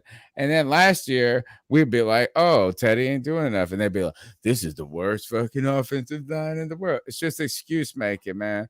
And I told them, you either got to try to believe that there's an opportunity for us to win, or you got to get on that tank joint, which does sound hypocritical now that I say trade Stephon Gilmore. You're all over the Actually, map, good. Stephon Gilmore. We don't even. But next call. All right. Fuck him. Next call. No, for real. I don't even like him. If I ever hear any announcer call Joe Brady a fucking young offensive genius, I'm a fucking lose. Oh my gosh. Oh, yeah. we heard that on the Sunday show. Offensive line, trash. Well, I'm gonna play it again. Until the end of the season, get a number 1 draft pick, get a left tackle, get a center, start this shit over, bro. I just want to fire Joe Brady. I'm not even surprised. I think it's good that we lost. We just need to go ahead and lose the rest of the games and start over, bro, and get a new fucking quarterback. Thanks. How much is Joe Brady a problem, Cody? He's not above rebuke, but he's not the main problem with the offense. And I said it earlier. We have Sam missing throws. You have an offensive line that, I mean, listen, we don't have to go into it. You all know what the offensive line is like. And then, our receivers have been dropping passes. I think Joe Brady just, as much as some might not like it, he is just low on the totem pole of people to blame for our offensive strategy. I disagree. Got to be higher. Me too. Hit him, CK. Hit him, CK. I disagree entirely. When you have an offense as inept as this, it doesn't just boil. These are professional football players, period. Regardless of that, they can, you can have this, we talked about this last time. We said, if a player misses a tackle, whose fault is it? We talked about it when Ron Rivera was here. Greg says the we coach. Said, you blame the Greg player. does not say the coach. You blame the player. You blame the player if it's one player missing tackles. If it's an entire team missing tackles, you blame the coaching staff. And that's what's happening with this offense. And Joe Brady has been vanilla, and he has not been an asset whatsoever. I think he is at the very top of the totem pole of who you need to blame for this offensive performance. And I remember specifically arguing, Cody, you saying that missed tackles were coaching fault. That was coach's fault because it was Ron Rivera's fault and the defensive coordinator's fault. We were missing tackles. How is missed passes not the coach's fault? Love it. All right, let's go to the next call. Don't even let him respond. I'm just gonna play it. No, shut up, man. No. I'm gonna interrupt you gotta listen to G. No, I'm gonna interrupt the entire call until you pause it. I get to respond. Listen, man, I am not giving anyone a pass. Okay, what I'm saying is that if all of our team is doing terrible, and they're not even operating the play You said he calls was low on the given totem to pole. them. Yeah, I'm saying that if someone has to fall on the sword, it isn't going to be Joe Brady. Higher or lower, higher or him. lower on the sword, He's higher not more. or lower on the totem pole. Sam Bradford or Joe Brady? Sam Bradford. Higher or lower on the totem pole. Sam Darnold. You mean you said Bradford? You Did mean I say Sam Bradford? Darnold? Sam Darnold, yeah. Higher I or was like, lower on the Sam totem Bradford pole, didn't play offensive line or Sam Darnold? Offensive line or Sam Darnold? Are we talking Joe Brady or Sam Darnold? No, now I just gave you a different question. Sam Offensive Darnold line, or yeah, I would say offensive line. all right, now Offensive line is the number higher one problem or on football lower team. on the totem pole. Sam Darnold, you already said. Like, give me another one. So is like who's higher than Sam Joe Brady? Offensive line, obviously. Yeah, so Sam Darnold. Sam Darnold. What Sam else? Who Darnold, else? offensive You line. said he was I'll like tell you not what, on the higher I'll end. say of those. I'll say those two. And did I say Sam are by Bradford? far Really? more to blame. Old. And then He's listen, so I old. think our receivers, they had a bad game against Minnesota. But unless it continues to be a problem, then yeah, I'll say that Joe Brady is more to blame than our offensive exterior personnel. All of our He's got to be receivers way are more tight than that. ends. Period. Dude, he Just is- period. he is the DJ Moore, leader. you guys were about to pay DJ Moore. What top is he five supposed to money do with 2 this weeks offensive ago. line? Where is the creativity? Y'all tell me. Tell me, what is Joe Brady supposed to do with an offensive No, line? but what me is ask he you, on Cody, the list what- is what I'm what asking. happened Is that to fine? Trump? He's at third. He's third on the totem pole, but you said he's at the bottom of the totem pole. No, I'll tell Cody. you who's at the bottom of the totem pole. He's at the Phil bottom of all Snow. the people that are taking. Love him. Hassan Reddick is at the bottom. This is I'm an talking just important. offense. This is an important Or top. description I don't here. even know what the You- what our example is anymore. You asked what he could have done with the offensive line. He hasn't done anything different than when he started this fucking season. Period. Is that on Matt Rhule or Joe Brady? Joe Brady. Is that on Period. Joe Brady or Joe Matt Brady. Rhule? He is Gotta be calling the Joe plays. Brady. What I am talking about is we have established that our offensive line is a weakness. He's What not has Joe- good, man. What has Joe Brady done to address that fucking weakness? From a personnel perspective, or from From a calling coaching perspective or anything. Yeah, Like, from he hasn't what he done has with anything. what he has. quarterback You know runs, what I'm saying? Like, you got to go to the party with what you Guys, got. I'm And not he- saying that Joe Brady is above rebuke. I'm He's- saying I that know he you're is not. not. He is not is the more reason. responsible. But you no, he is tried not. to He give is not more you were trying to responsible give him a for shield, our bro. offensive woes than our offensive line and our quarterback. That's it. Giving him That a is shield. blatant to me. All right, let's go. All right, let's go to the call since you defended yourself. G. Cavassier is here, my man. Podcast brothers, how y'all doing? G. Cavassier. Hey man, my heart is still broken over that Vikings game. Oh man, I'm still pissed off that we lost that game. Just like last year, we should have won that game. But oh well, it's on to the next opponent, which is the New York Giants. And I'm gonna say this here right now: if we lose to the New York Giants, something is gonna happen. Somebody's gonna get fired or something. I just got that feeling. And honestly, I believe before week 9 gets here, something is going to damn change. Because Cody, I was listening to the your last little podcast that you did or whatever with everybody up there, the post game or Friday whatever. free for all. Man, I agree Or with you the 100%, man. I mean, that was a good podcast. Something has to change. Appreciate like you, the man. one gentleman said, David Tepper will make some shit happen. This dude wants to damn win, man. I know he wants to.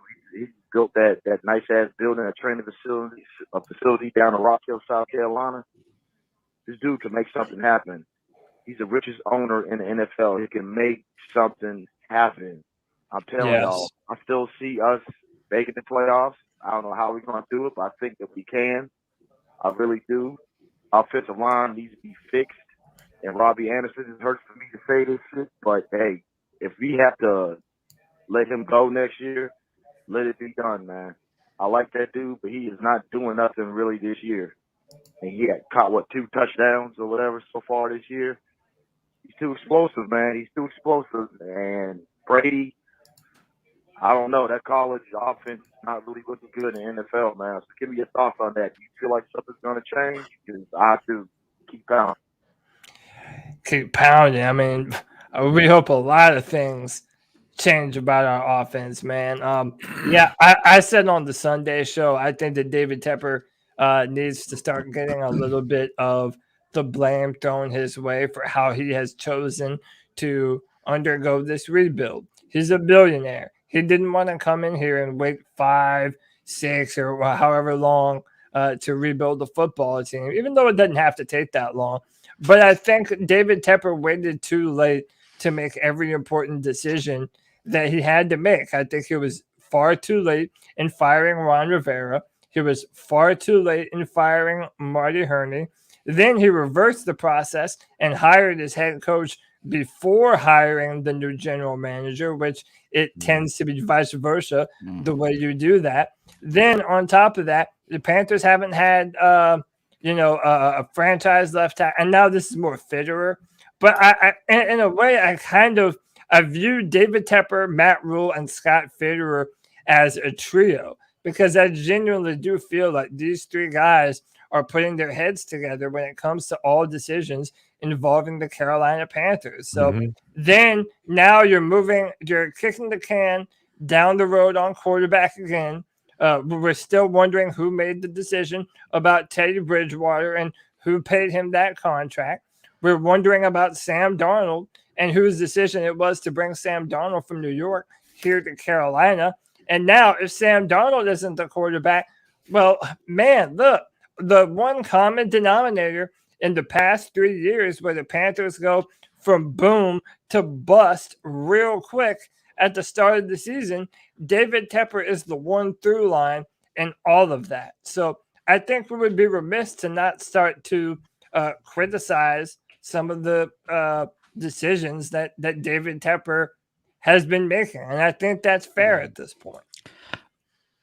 I kind of have to counter that point a little bit there, because you're saying that David Tepper waited too long to get rid of Ron Rivera and everything else that came in. How much did he spend on this team? It was like $6.2 billion. No, it's $2.5 billion. Okay, it was a lot of money. If you bought a $2.5 billion house, would you go in and immediately rip everything out of it, or would you go in there and see what feels comfortable and see what works? I'm telling you, dude. Are you seriously going to wallpaper? It's not the same as wallpaper. It's an analogy. I'm just saying, would you really go in there without knowing anything about this franchise and this team if you spent that much money on it and just rip everything out? And the other part is again, this is one of the defenses we had. We're glad that Ron Rivera's gone. I think that this is not a defense. And he's sucking in Washington, by the way. Yeah, but here's the problem that with blaming David Tepper here is David Tepper inherited this team and then immediately got an injured quarterback that was your star quarterback. Right. You're not able to do much with that. You then have a retiring Luke Kuechly. You have a Kuechly. Sorry. Kuechly. That's your tongue twister, man. Kuechly. Yeah, it always does. Hey, listen, it's like literally 5 years of my life, and it's just going to be hard to turn that around. Anyway, you have all of these different changes that have taken place. While he was while he took over ownership. I mean, you literally he didn't buy the team in rebuild. Let's be honest. He bought the team after a really, I wouldn't say a great season, but we had just gotten out of the playoffs in 2017, and then he bought it after the 2018 season, right? Or is it after the 2017 season? 2017. So he had just bought a playoff team. We were bad. He got the 2018 season is when it went into effect. Yeah, so he got our 2017 season, which was a playoff team. So he bought the team, and it was good. And so why would he immediately just go and fire within 2 seasons? I think they were good when he bought them, though. What do you mean? Removed from a 15-1 season. I think it was after. And they had the just 2017 season. I don't know. We'll have to go look at the timeline. The 2017 season, we had a very good year. 11-5. Cam comes out and gets hurt. We were at the game that Cam got hurt at. You and I, CK, were there together. Pittsburgh. We got smoked. No. That's where he got hurt. The shoulder hurt. Mm-hmm. We were at the game that ended his career, which was Tampa at home. We were at your house, Cody. I You can't remember that remember, was honestly. It that all blurs 18, together. the second game of the season, whatever. I and it was remember just you like- coming for the Rams for when No, the beginning of the year, we saw Cam. We were at Cam's last game ever that he played in Bank of America. I wasn't CK there, and no. I were there. Remember with the Not game where Tampa they Bay? handed it off to Christian McCaffrey or something? They got Yeah, stopped. We were all there. We did the Cam's- post game at your house, homie. That wasn't Cam's last game, though. You're confused. You might be thinking about the last game. No, You might be thinking about the Ring of Cam- Honor. You might be thinking about where he was there for the Ring of Honor. Tampa Cam's Bay. last game was Tampa Bay. Tampa Bay on Monday Night Football, wasn't it? It was not Monday night, and we were at your house. I don't remember. I mean, I don't remember think that. you I remember Remember, this, CK, right? like, how Hold am I on, the I gotta only see person this. that remembers this? We were at you. CK, you and I went to the game together. Yeah, but I don't We think that did was the post Tampa game. Remember, Bay we were all went cuddled up. Whatever. at my. Those I remember you those being at my no. house. I'm telling you, Yes, it's we not were that there game, for the though. Cam's last home game where it was the And it was a second game of the Thursday season. night game. It was Thursday night football. Cam's last Second game of the with the season Panthers. or whatever, and then he did not rush it, or he rushed it on the last, and then we should have had it. Oh yeah, I remember that. Yeah, it was against Tampa. Panthers at Yeah, 'cause Buzz. they had the Finally, storm. we agree. One They had the time in our storm warning. life, he remembers it. We were there. How about Anyway, this, where they had the call. thunderstorm. It should be the fucking four Stooges: David Tepper, Sam Darnold, Joe Brady, and fucking Matt Rhule, man. Wow. I'm telling you, that's David Tepper. That was where David Tepper made the biggest mistake. Signing Matt Rhule and fucking Joe I Brady, played when he it. should've Hold signed on, EB hold on. and Cam Newton. That's where all this shit went wrong. Stop. My fault. He called in twice. This is what I have. I try to get the recent calls in a little bit quick sometimes, and I got it. This is G Baby, also known as G baby. You're also known as T baby. Yeah, you're T This baby. is my brother. It's G, baby. I'm calling him again because I'm so fucking. Again, how many times We did need to you trade call in, Dante G Jackson, Baby? man. Why the fuck would we trade Dante Jackson? I don't know. I don't know if it's the nuanced fucking Panther fans, the motherfuckers that just don't give a fuck. But I am so fucking sick of us building niggas up that were actually G drafted Baby from is motherfucking black. I Carolina know he don't Panthers sound like and it, letting him go but he to another is. fucking team. He can Or say it. trading him to a motherfucking shouldn't team. say Like, it. what's the point of training this guy? Everybody always questions him too. For 4 years. I know And it then is. trading him. I had to what? research it at one point. I like the 10-year players, the 12-year players. That's how you build fucking culture, man. You don't fucking trade away these young ass fucking players. Dante Jackson's a top 5 corner in the NFL. I don't Oh, give a fuck. shush, G Baby. That Too much. motherfucker is playing his ass off. Same with DJ Moore. And when I hear some people say, "Oh, maybe we should trade DJ Moore," what the fuck are you guys talking about, man? Why the fuck would we trade DJ Fire Moore? sale, baby. He was drafted by the motherfucking Carolina Panthers. So we did all this work He's to so build him up passionate. to trade him to another team. That don't make sense to me, man. I want DJ Moore in here for 12 plus years. Like, in my opinion, that's an Asian 89 reincarnated, man. Why the fuck would we trade him? Hassan Riddick, I would love to fucking sign Hassan Riddick, but he wasn't drafted by the Carolina Panthers, man. But don't get me wrong, I would love to sign him. But he wasn't drafted with the squad. So What if you does guys that don't got to do go, with it, G Baby? that's how I fucking see it, man. But I would love to keep him. Neither was Sam Mills. Such passion. Or neither was Greg Olson. This week. I would love to see if we can play. Like, why is okay? I'm gonna let Snow, Coach Snow off the fucking. I'm gonna let him go a little bit because we didn't have C.J. Henderson. But when all our starters come back, Sam Franklin and motherfucker Sean Chandler better not be in the goddamn game. Those are special team players, man.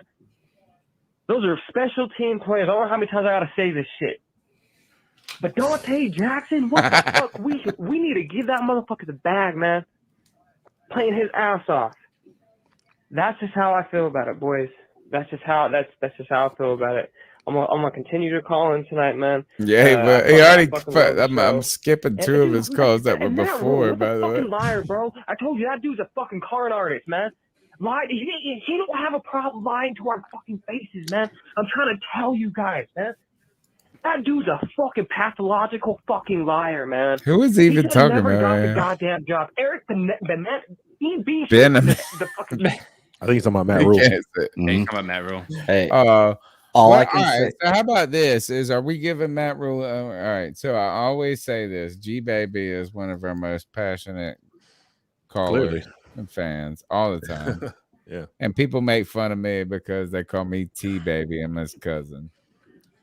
But at the same time, I always say there's some sort of wisdom in his passion that you can find. Mm-hmm.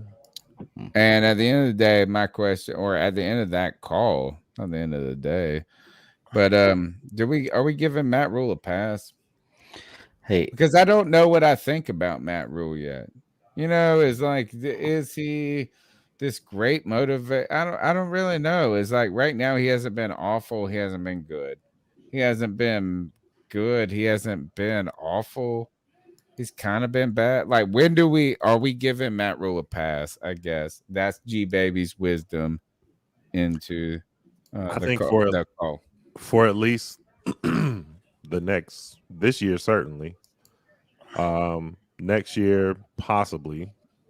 But right now, what do you think right now is this? Right Is now, it, yeah, like, of course. I truly believe that he's going to be the coach next year, and he should be. Like, I think it would be foolish to fire him right now.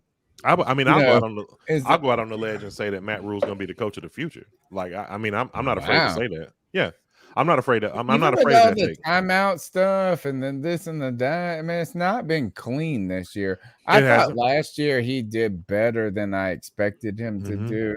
I would say this year nothing has looked good, and he's been a part of that not looking good. Y'all know how I felt about Matt Rhule the entire time he's now been you're there. his defender. Now you love him. No, he's been reeling me in, but there is a lot of problems, man. A whole lot of problems, and it does still boil down to this year, how this year turns out. Like, it's kind of a make or break year for him. You know, I've been putting up with him, and I've said since the beginning, just a lot of coach talks like a preacher, and now everybody else is starting to say that's what it sounds like. Yeah, man, that's what he's been saying the whole time. That's what all coaches do, though. So, by the way, Cody, did Frankie Louvu save Chase Blackburn's job? That's what I wanted to ask you. I mean, that'd be a better question for CK. CK found out that Frankie Louvu. Why don't you hit us with that stat, CK, about Frankie Louvu? So, if I told you at the beginning of the season that Frankie Louvu was the first Carolina Panther to hit 90 on the PFF boards, would you guys have been like, no way he's going to be the first one? You have Brian Burns, Reddick, CMC even was healthy for 3 games. He didn't hit that. You have DJ Moore, Robby Anderson. You have all of these pieces, but it's Frankie Louvu who gets the first nod for over 90 on PFF grading for the Week 6 performance he had against the Vikings. I mean, it's just hard to argue with that dude coming out and just performing as well as he did amidst a very bad defensive outputting the entire day. I wouldn't say that I don't. Well, I wouldn't be surprised. Like, it wouldn't. I mean, I wouldn't say that I would believe it, but it wouldn't surprise me because I mean that this kind of stuff happens all the time. Like undrafted players brought in from other places. Better scheme fit, better culture. They feel wanted in different places. I just can't. I guess for the life of me, I can't understand what Frankie Louvu either wasn't doing in New York or what they couldn't evaluate in him that we would end up with him. For I guess virtually nothing, right? Well, I think that when you make a special teams block, when you block a field goal, that's got to be in the algorithm. Like all of a sudden you had a great day, so he played on defense and made a game-changing play on special teams. Mm-hmm. So PFF will certainly rate him like he's awesome that day. Just like think about this, is like you could have asked that question about Jeremy Chin when he had the 2 touchdowns against, what was it, Minnesota or Minnesota last year? Minnesota. Yeah, man. Like you could maybe ask that, like, would you believe that Jeremy Chin is the night? We probably would have said no. I heard, and it's just awesome that they had a good game in a game where no one else on the team really did have a good game. Can I ask you a question really quick? So, yeah, get in I there. heard Matt Rhule say that Tommy Tremble was this year's Jeremy Chin. Like, why is he only being utilized with shuffle plays and, Don't like you think these he's been design utilized a lot though? I think he's actually gotten a lot of action in a way. Like, I mean, he's made some game-changing plays. He has, but I mean more in the Like the a little bit more in role? the That would be the thing is where has he been at fullback? But I haven't seen a fullback on this team all year. Have you? No, well, Ricci is but he's not. But like in the game, Yeah. no. They'll have him in there for Really? blocking schemes. Yeah, a but couple they're of not- times. Yeah, but not they've much. given him the ball, but like for the most part, he has just been in there as a blocker, as a fullback. I've never. All right. I mean, I believe you guys that it's happened, but I don't believe it's like been a signature. It's not a for- staple of our offense, by Right. any But stretch of usually the fullbacks imagination. aren't. You know. No. Yeah, the fullback position is rare in the NFL today. Hey, by the way, Tony, I did some digging while we were just sitting here talking. I looked up the post game for that Thursday night game, and me and you was at our own cribs, bro. Oh, how young were we? Where was this at? Hey, look, you want? What was that? The Cam got hurt forever. You want to hear like 5 seconds of it? Yeah, I Ever did. seen Cameron Newton ever play? Yeah, period. Like back to his childhood. And listen, I'll say this: Ron Rivera and Norv Turner need to be fired. Fucking tomorrow. No. All right. There is no difference between Norv Turner and Mike Sula. Oh no. Oh, I had the bars even back then, y'all. What's up? No difference between Norv Turner. What was and the Mike game we Sula. were at, CK? Then I What mean, we was the went. game We went we to did the a thing- post. I've done like a post game we or went two to a at the few. house Yeah, we party. went to a few. Like the most notable is the Jacksonville one, because that was the Ring of Honor game where Christian McCaffrey had that really nice. I think he had to flip into the end zone on that game. Yeah, Jacksonville. Jacksonville, and that was Cam Newton was there in the stands, like in the box. He was in the stands.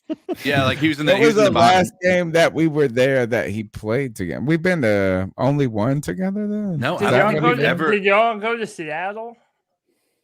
No, I I've don't think been we to- we went to the God, game. We that's only rare. went to the game one season, and every single time we went, it was Kyle Allen as quarterback. I think we watched so much Panthers, we all have CTE.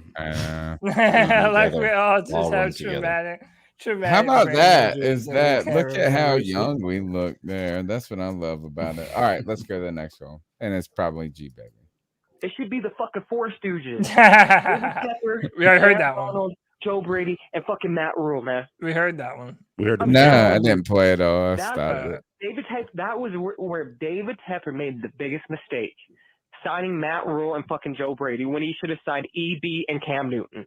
That's where all this fucking Eric shit went Banner, wrong. man. I mean, I'll be goddamned if Cam Newton ever let this shit happen. Come on, boys. If we had Cam Newton, do you really think Cam fucking Newton would let this shit happen? All right, After G a baby, we 3-0? gotta go on. No more Cam Newton talk. Hey No, guys, sir. it's Joey.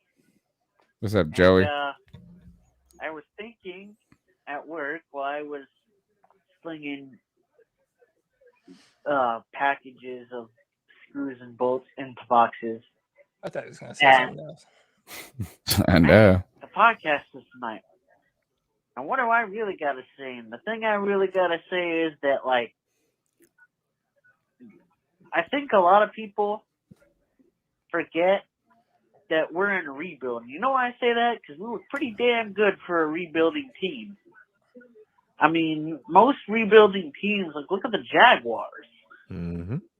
Like, they had the number one pick, and they got, like, I don't know, the best thing since dicks were invented. What does Or that discovered. mean? What does that That's what they mean? got. That's how this guy was being talked up. And I'm not saying he's not that. I think he's taking after you. Jaguars still have work to do. A lot of work. Me? What do I gotta do with You're it? always talking about dicks. Oh You gotta my cut that sound God. clip out. Here we go.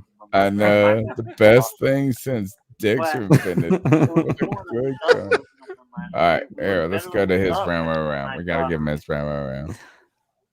Anyway, guys. Wow. I sped it up. Good God, Joey. All right. Joey's Let's the go to man. this next one.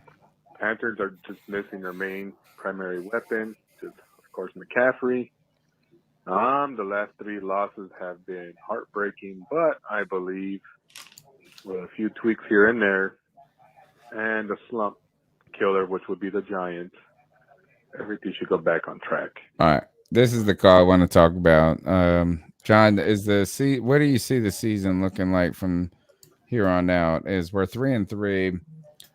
We started out 3-0.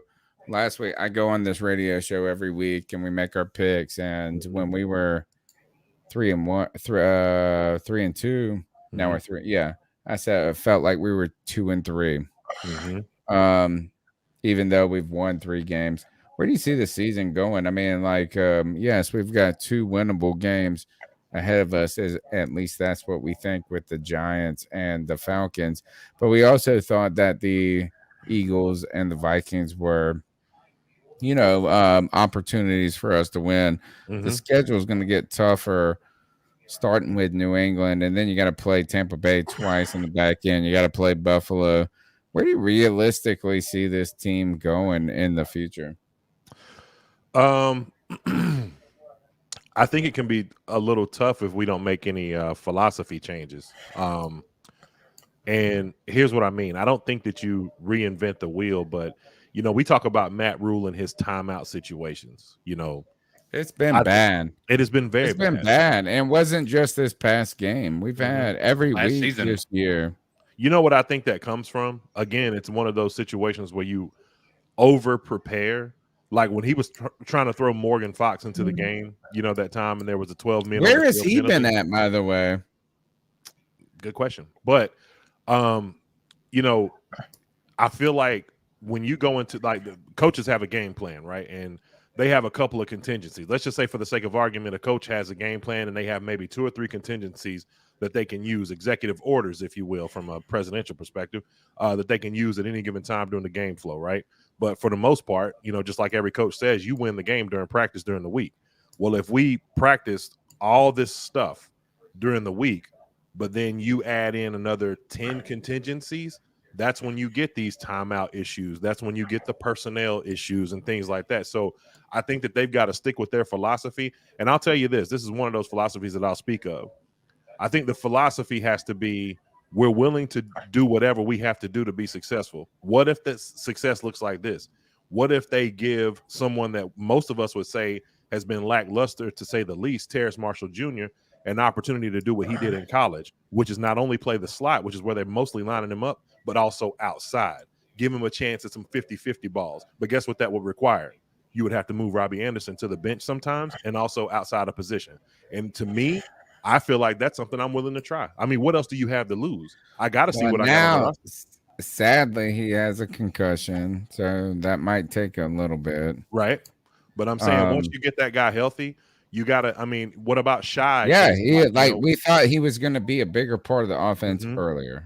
But everybody thought that Terrace Marshall Jr. was going to be a bigger part, not like a world beater. In fact, I think I got some bets with these people on this podcast if he was going to get 600 yards. And I said he would not. So some people on this podcast, you're going to have to go find that tape, Cody, and send me some loot somehow. You got to give him a shot, though. You just got to give him a chance to play more than just, like a slot position. Like he's got to have some time to, play outside. And like I said, I mean, he's a big body receiver. We saw him a couple of times in camp, against the Colts, go up, and high point, a ball to, bring it down, and, the crowd went crazy. Give him that chance in the game.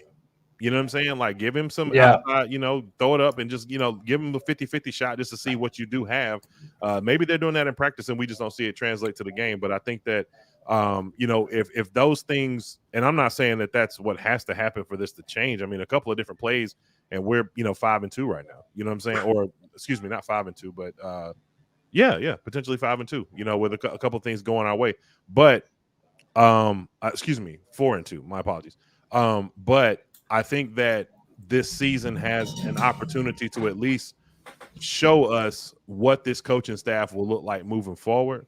I think Phil Snow is a staple. I think Matt Rhule is potentially a staple. I think Joe Brady is obviously the odd man out in this situation, but I just hope it doesn't fall apart and look completely, disgusting the whole time. And I think maybe we end up 500. And if that's a still success. early. It is still very early. Still very early. Everybody wanted to fire Ron Rivera in his second year. Mm-hmm. And then the third year, so Ron Rivera takes over Cam's rookie year, which was 2011. Mm-hmm. We win what we win 4 games or something like that. 6. Like, mm-hmm. And then 6. It was even better than I remember. In 2012, everybody said Sean McDermott sucked in 2012. We had this terrible defense. Mm-hmm. Right, we go and get Luke Kuechly, and then we drafted 2 defensive tackles the next year in K1 Short and Star Latule, and our 2013 defense got nasty. Mm-hmm. Right, so I mean, we all wanted to fire Ron Rivera at that point in 2012. Not but like, I mean, you got to be a little careful to not throw the baby out with the bathwater. Thank you, and I just want to say this one more quick thing, and then I'm gonna shut up, but. We got to be careful. Like, I heard earlier from a call, like, if we lose this game, then David Tepper's really got to come down on, these guys. And, you hear a lot about the Matt Rhule being fired, man. Unless, let me tell you, if David Tepper makes the decision to fire Matt Rhule, even after this season, if he finishes and loses every game, then what he's telling you is that winning or the attempt to win is more important than culture building and giving the opportunity to. Because most franchises that we see do that, Cleveland, Detroit, the most recent that we saw do it, but now they're sticking with their guy was Arizona. They fired Steve Wilkes after 1 year and drafted a new quarterback after drafting Josh Rosen. But they gave that guy 3 years, and look where they sit right now, 6-0. But we have one question about Tepper on this, is that everybody as a Panther fan was excited when David Tepper came in because he finally got rid of the shields on the middle fields and he put the Panther logo, and he seemed like this hip dude that was trying to get things done, right? But when it comes to David Tepper and this team, is he truly I guess what I think is I feel like he's kind of a Wall Street guy which wants immediate results. Like I feel like he's a day trader a little bit. And what I'm worried about is that, he is decisive. He went out there and paid Matt Rhule. He did all of this, and he says the right things. He did the right things, right? Like, he paid Matt Rhule. He gave him 8 years. But Cody, how many times have we said this? What did I come on here and say all the time? He should have hired the GM first and then the head coach, and he didn't do it. It almost seems like this is that, look, he got rid of Teddy Bridgewater after a year. It's just he's very knee-jerkish to me, and I'm worried that he's a little bit of a chart trader. Like, if you trade stocks, you look at the charts. Like, you're a guy that's just trying to look at the dips and then this and that rather than the long-term dude. But I feel like there's an impatience to David Tepper right now. Right. Yeah. Probably unnecessary. Also, remember that another former co-owner of the Pittsburgh Steelers did that same thing. And he's the owner of the Cleveland Browns, who John mentioned. Jimmy Haslam. And they did that same thing where they would always bring in a new coach. They were always bringing in a new quarterback because they came from a football town and a football team where winning was already entrenched in that culture by the time they had become owners. So they were kind of spoiled and not having to know what it takes to take a team from no Super Bowls. I don't think David Tepper is a long-term visionary genius, man. And I'm not saying he's not, but you got like everybody coordinated him just because he made $1 billion on buying Bank of America when the stock market was in the shitter. Well, see, this is where I'll say it's different, Tony.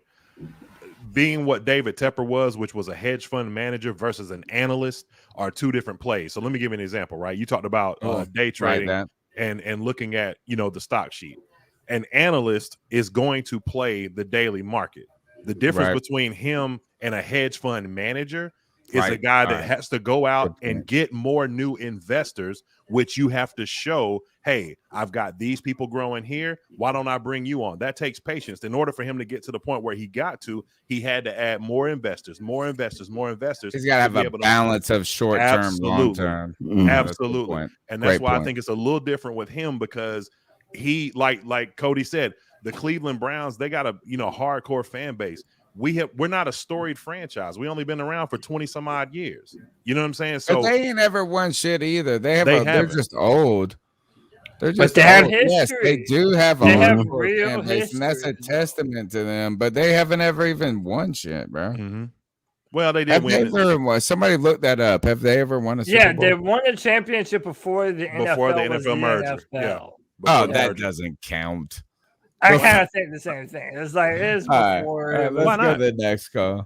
I mean, it counts, but it was a These are good points, man. time. I'm very interested to see if David Tepper's success with Bank of America and the recession of 2008 translates into the success of Carolina, because that's kind of what we're thinking about. It's like we are trying to think of him as a chess player, somebody playing the marketplace, and maybe it works. I hope it does, but I feel like he is a little bit more recent returns than people want to think. The thing he's got to be careful with, though, real quick, is if you do fire Matt Rhule or something like that, you got to think about how that plays with Phil Snow. How does that play with Phil Snow? Yeah. I don't think firing Matt Rhule is the answer and all, but I just feel like he is.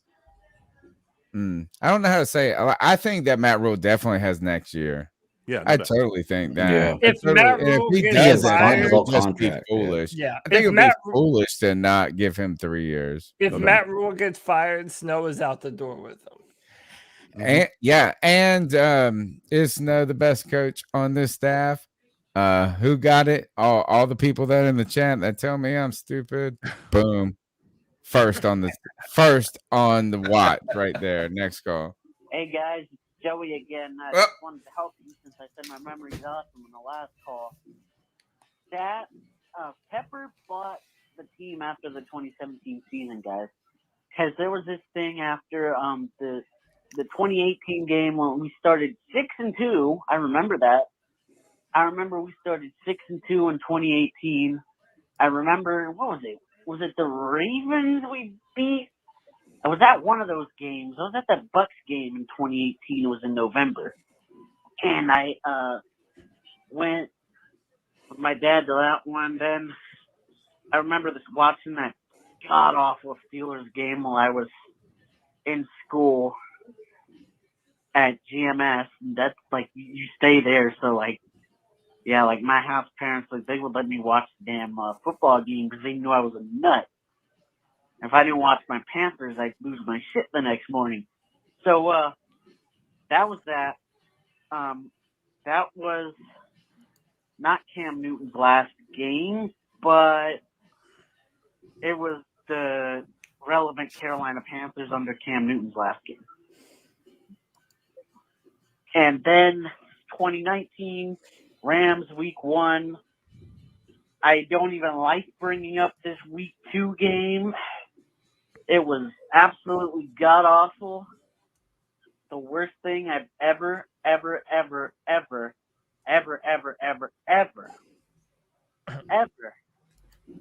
the displeasure of. Not seen. Yeah. I remember there was it is the truth. That like knocked our TV out or something, and my parents didn't even watch it. I was like, "Thank you, Lord." It was bad. Then the Ring of Honor game, that was the game she was kind of hot too. That girl that took me and my mom on the field. I bit down and touched the grass and all kinds of shit. So yeah, that's your recap. Anyway, guys. Wow. Good recap, man. Yeah, he's got the mind like a cat, man, not just a growl. He was able to remember these things. So many questions. I really need to meet Joey one day and really talk with him and get his backstory. You know, just us talking and figuring out his backstory. Man, life. I want to hear about. I actually want to learn the most about where he works at. No. Like the thing that I want to know more than anything, because he's like, remember it was like he was like sewing these trinkets or something on, like not like it was like, I mean, like he was sewing for like parachutes or something. It was crazy. He works at this factory doing something. I'd love to hear it. I mean, he can't see what he's doing. I'm sure he doesn't even need to, though. He probably does his job better than everybody He else. doesn't need to. He can't. Yeah, he doesn't need to. He doesn't need to, man. He's got that spidey sense. He's got that Panther We've gone sense. through about every topic you could think of talking about. So we've got a few to end up on. Was that the last call? What's this? That is the last call. All right, cool. Picks. We gotta pick the game. And I said I was keeping up with it. I think we were tied last. Well, we didn't do it. Anybody? We didn't do it last Tuesday. We didn't do it last Tuesday. But I will say on the Friday free for all, I was the only one. I picked the Vikings as well. I was the only one on the Friday free for all to pick the Minnesota Vikings to beat the Panthers, man. So I got tape. Too. Is anybody here picking the Giants? We got to go on the road. What's the score? It's a spread. It's a trap game, homie. Oh, the spread between the Giants and the Panthers? It's a trap game for the Panthers. 3 or 3.5. Hang on, I'll check. 3.5. Hang on. They're so they think that they're a home favorite. 3.5 points. They should. They're a home favorite. No, we're a favorite. We got to be a road favorite. It's the Panthers minus 2.5. Yeah, so we're a favorite. So it's close to a pick 'em if you. That's a pick 'em. Pretty much. It's a pick 'em. Yeah, that's what they would say in the old school. They also say that the road, the home field advantage doesn't matter anymore, and it certainly doesn't matter in New York, who has not won a game all year. I also read an article about the Giants fans. You want to say? They said this is that the Giants fan. The first line of the article I read today was the fans who decide to show up boo.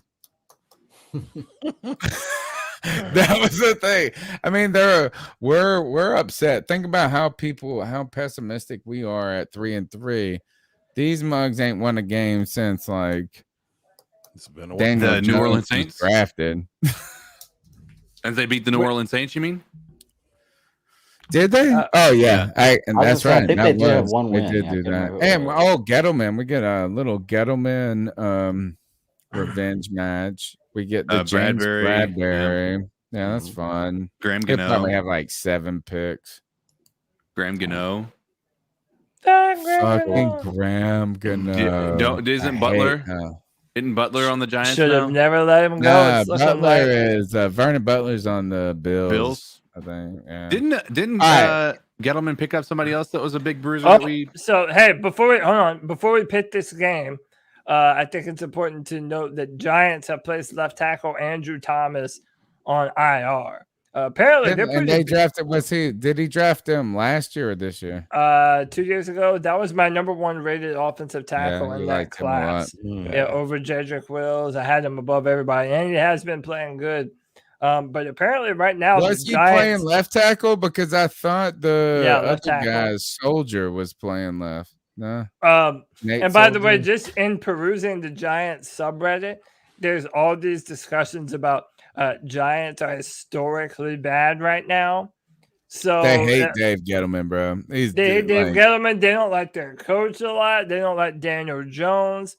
How about this? We're saying Christian McCaffrey's injury prone.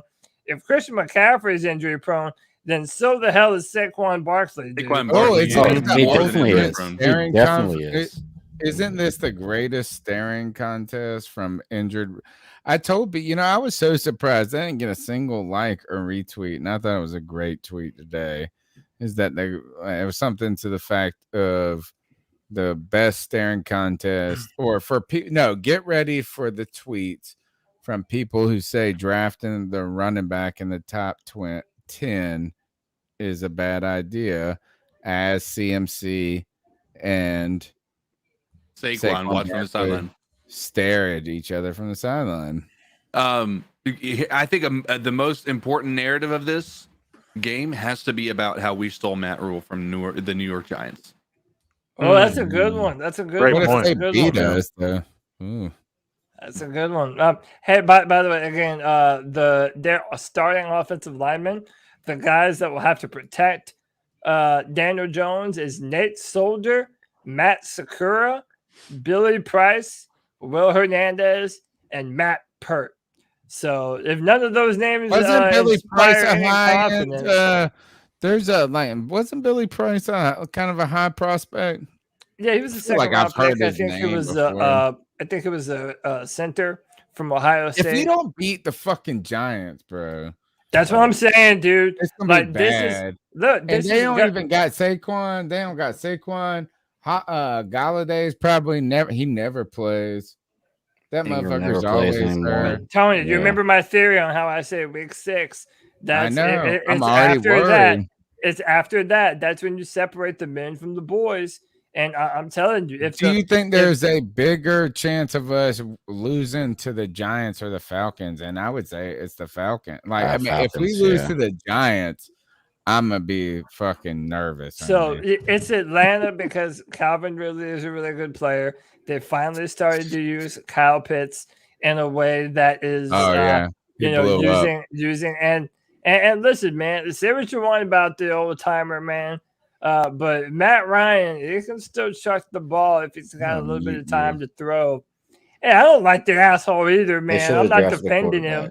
Yeah. I hate, That's dude. not the question I asked. The question I ask is like, if you I'd were prefer gonna to lose to the Giants than the Falcons. How about that? Yeah. If we lose to the Giants, we're losing to the Falcons. I mean, Oh man, man, Oh, yeah. boy. If we lose to the Giants, it's about to tumble out of control. Start trading everyone. All right. We're all picking the So Panthers. is anybody picking the Giants here on this show? No.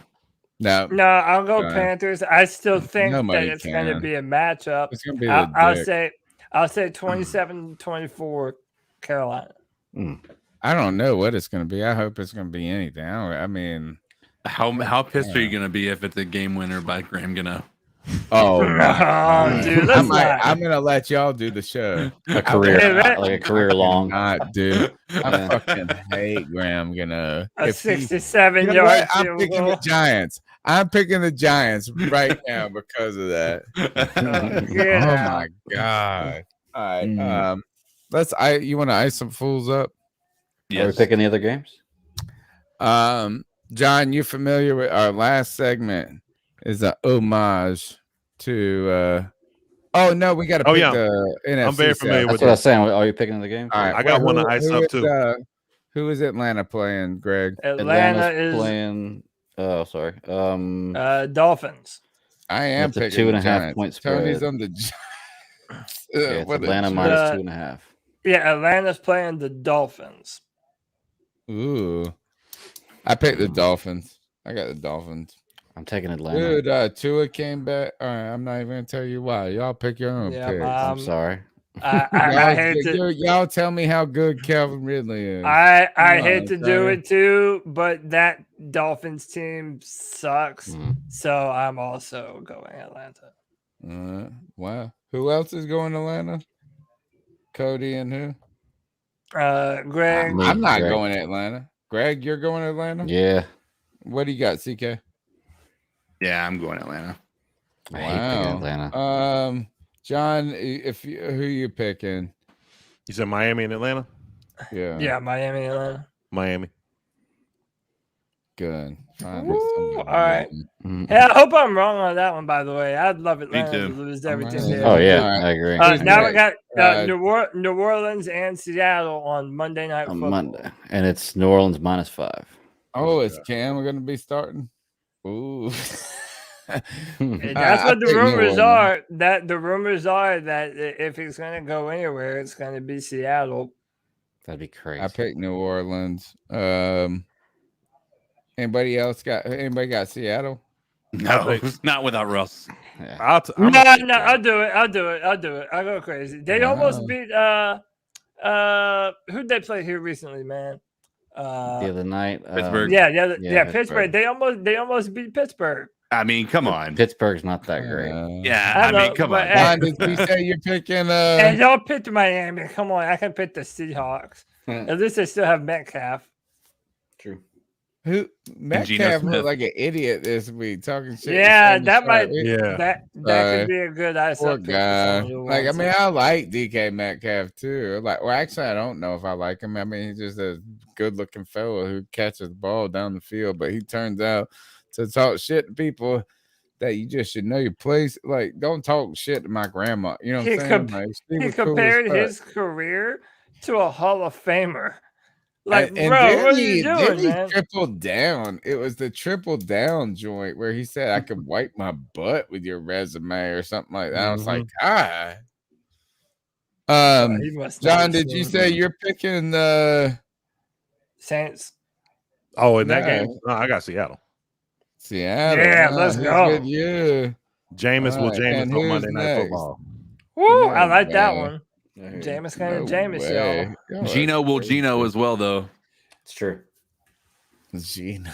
That's facts. All right, what's the They're not- I don't last think one? they're Man? gonna What's win. that? Who's Tampa Bay playing? Last was Tampa Bay, Chicago, and Chicago plus 13. Wow. You Are they know, at home? No, it's Chicago at Tampa Bay. That's nothing. The Texans Cardinals game is Cardinals minus what's 17. your boy, Cody? What's your boy, the quarterback? Justin Fields. For, yeah. Yeah. You know what is that I thought that Chicago was not going to be able to do anything at all this year. And look, guys have a little fight at them in the last couple of games. The last 2 weeks got some fight in them. Underestimated. How about this? And everybody them. says I'm such a biased Clemson fan. I'll say that of the rookies thus far, I think Justin Fields has probably been the most impressive. Now, granted, I haven't seen everything from every rookie quarterback. I hate to say it. Mac More than Jones your is own far boy? superior. I was gonna say, you can't say Trevor Lawrence is anywhere close to the top of that group of impressive, right? Well, who would be? I mean, by That's the way, hard. none of those rookie quarterbacks, Oh, like just quarterback. they're all ranked in the bottom of the NFL right now. Yeah, I'm just talking quarterbacks. I'm saying of the four, I think Justin has probably flashed the highest. Probably. Sure. Yeah, It I can't don't be know. Mac. If you come to me and tell me Mac Jones did it, That's what after he CK threw said. one CK fucking said Mac pass, Jones is the No. best. Strong I wanna argument punch for you in one your of the top throat. ones. No, Tony, I am talking like I don't know if you watched that game against Dallas. Like the dude has some That pass, yeah. Like the dude is not a bad quarterback. Yeah, Like he's straight. and he's a rookie on a team that doesn't have an identity yet, and he's actually trying to do his best to create one. I was making fun of that dude. Don't get me wrong. Like I did not want him on our team, but right now he's looking like he's the best quarterback in that draft class right now, at least. And that's not to say Trey Lance and Justin Fields can't build up. Mac Jones has had the opportunity to have the starting gig the entire season, so he's going to look better. So I'm going to give him that. But he's got a better supporting cast than Trevor Lawrence. Trevor Lawrence doesn't look fantastic. He doesn't look bad, but he's definitely not like the game breaker that we thought he was. So I take it everybody's taking Tampa Bay, right? Yeah, how Yeah, could Tampa you Bay. not? Yeah, Anybody taking Chicago right now? Well, I And took you know what? Chicago. don't I wanna took poo-poo Chicago with the them. point. You know, the worst person on their team is their coach. Yeah, Chicago. God, God. I They're took winning Chicago with the despite points, but I'm not- him. I'm not Oh, taking I Chicago. want to bring this up is Dave Gettleman, who we're playing with the New York Giants this week, our former GM, who I loved after 2015. I had the vote for Gettleman sticker on my Twitter. You know what I'm saying? Like, it's like after that 2015 draft, and we were Coney Ely, it was almost defensive, like almost MVP of the Super Bowl. It was dope Yeah. as fuck. But Dave Gettleman has made a lot of errors in the meantime. right? And then I saw somebody put this up. Is that draft? So we get Vernon Butler, and then who's the defensive tackle in Kansas City? Chris Jones. Yeah, like he was the net. Like so, we didn't even get the best. And maybe it was Vernon Butler. Yeah, I it was saw Vernon a tweet. I Butler. saw a tweet. Like, today and there that was said- like all of these things. Is that this? Another one is that we get Kelvin Benjamin, and there could have been Devontae Adams or Yeah, the another tweet one was I that put no, the up tweet was that we could have had Derrick Henry over Vernon Butler, and we could have Yeah. had Devontae Adams over Devin Funches. Who's the guy? Allen Robinson. We could have had Yeah, Allen him. Robinson too. I mean, there's a bunch of, and I know you could do this for every GM. Yeah, man. I know you could do it for every GM, but it seems, and I have said this, go pull the tape, Cody, is I feel like Dave Gettleman wants to prove to you that he's smarter than everybody. Like he wants to just show you that he knows something better than you do, rather than just picking the dude that everybody fucking knew was awesome. Listen, I'll say this: I never ever wanted to. Like, I didn't think being an NFL GM was a cool job until after listening to Dave Gettleman speak. Now, I'm not saying that he's good. He's got the Yeah, best. I'm not He's saying the that best. you know the He's man's dope. without I fault. love It's him. definitely done a lot of wrong. But I would be lying to you if I told you that I didn't really enjoy listening to his insights He's the on best. football and team building and the hog mollies, you know, all let that. big boy walk. I mean, he's got the best. Oh, But a it's, lot of the stuff that he Meshuggah. said, That was a big one. He used to you say, know it's what, though, Meshuggah. He used to always say these Yiddish statements when he came up. They were wonderful. he said this. All right, here's the problem with Dave Gettleman, bro, is that he said what he said, which was awesome, and he didn't do what he said. It's kind of like those who can't do teach type mentality. And I will tell you, the very moment you know that it happened, he said this, is that you're supposed to use free agency to set up the draft.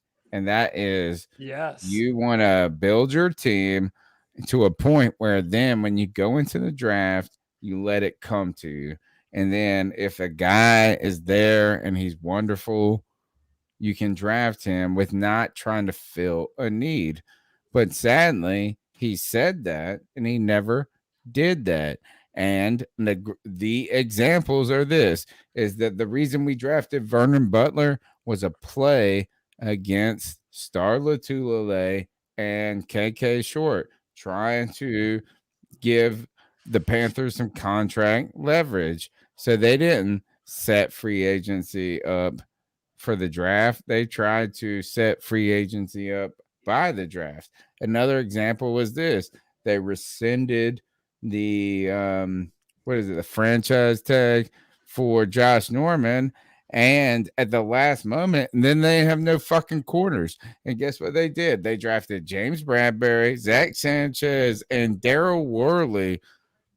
He did the opposite of what he said. So Dave Gettleman is a wonderful dude to hang out and listen to. It's Meshuggah. He's got these great fucking Yiddish statements, but he hasn't been successful yet. No, he hasn't, man. He needs to take his And own they're ready advice. to get rid of this motherfucker. They hate him there in New York. Yeah. All right, you ready to He do some? drafted Daniel Jones, homie. Daniel Jones. That was always terrible, man. His That's the eye for worst. Is talent. there anything his worse eye than for that? talent. Tell me His that. eye for talent Tell is me what that. ultimately did him in. His eye for talent is what ultimately did him in. He did have a lot of good philosophies, like big men win football games. He which says is the right inevitably things. true. He says the Yeah, right it just things. doesn't always do them. And then he doesn't do it. All right. Yeah. What's your ice up pick, Karen? I got a good one. So you Dude, I have the best one. I really do Right. think I have the best one, and I think They're it's gonna always take. the same. I bet you it's mine. No, I don't think it is. I feel like it'll be mine. Yeah. Is it a I fight don't- at Panther Stadium? 'Cause that's No, mine. no, that's not it. You might not be expecting this, but I'm icing up Cam Newton. For waiting too long. And Greg, I don't know if you saw this, but Cam Newton was a part of DC fandom. And you all know that Cam he's big into the hat game, right? Well, he now has his own hat line, and he is making personalized hats for DC Comics, man, including Superman hats, right? But peep the prices on some of these hats, yo.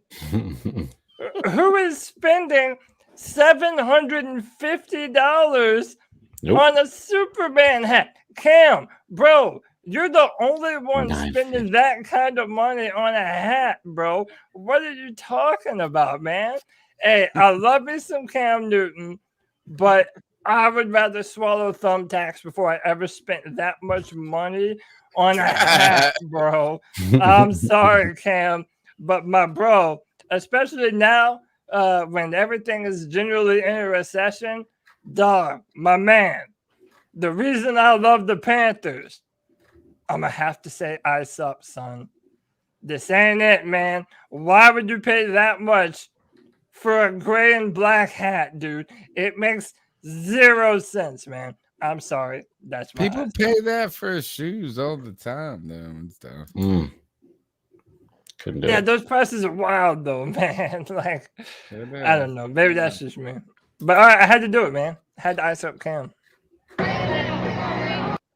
All right, who's next? I'll go.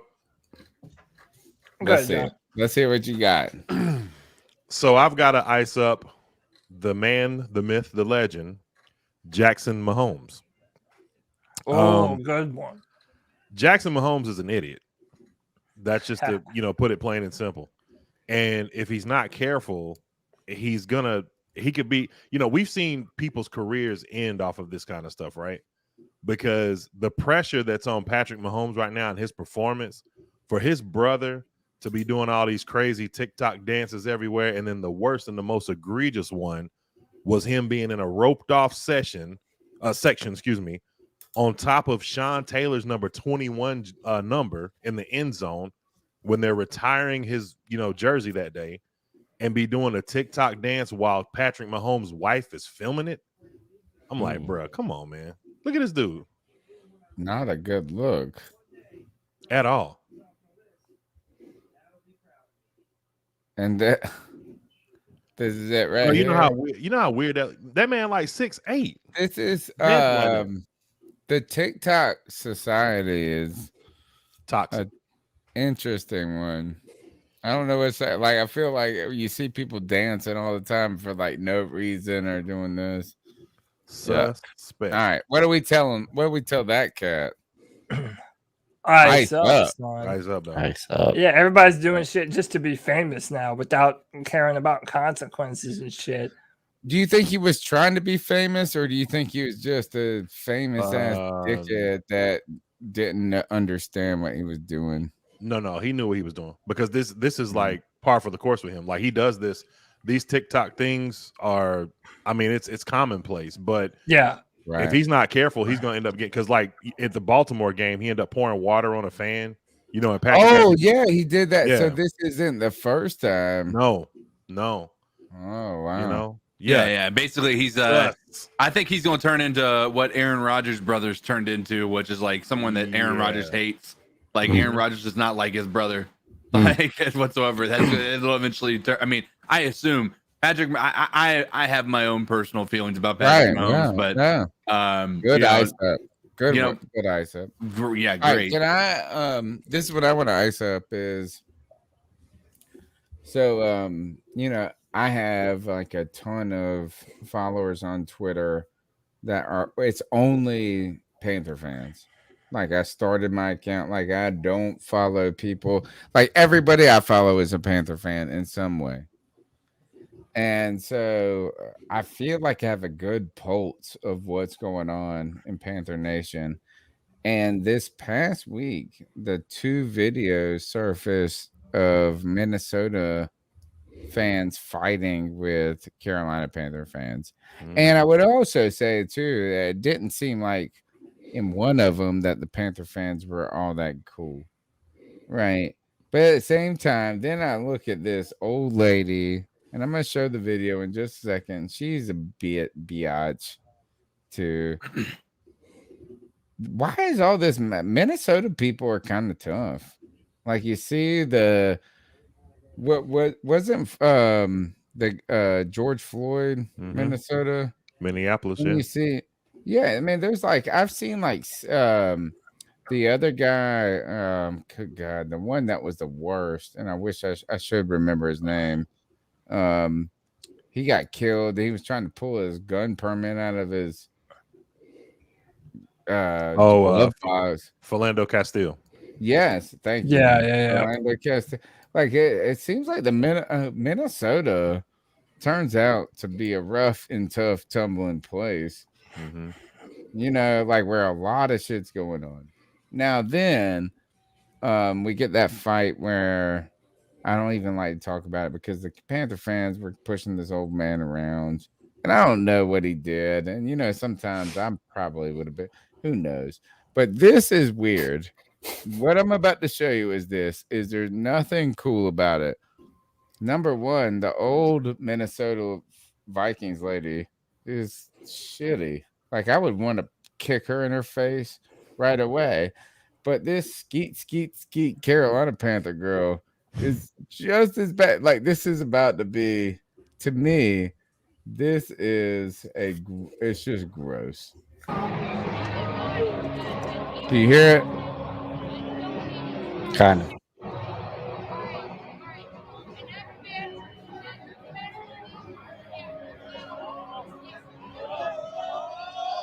So loud in my earballs. Can you hear it at all? I can hear it. I just can't hear what the woman's saying.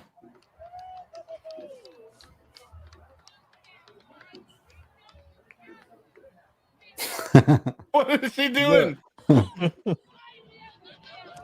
So this old lady tells this girl, "Oh, it's gross." What? She comes back for more, I think. The skeet joint. And I can barely look, here it is. I knew she came back for more. Oh my God, I knew it was that's even more. worse. It's awful. It's awful. Look at this. It's so terrible. All right, so I'm gonna have to play again. So bad I gotta play it again. Look, this old lady tells her. So this old lady right here is fucked up. Look, she's yelling at this dude, and who knows what he said, but he looks all right. But this old Minnesota lady is pissed, and she's yelling at him. She says, "Fuck you."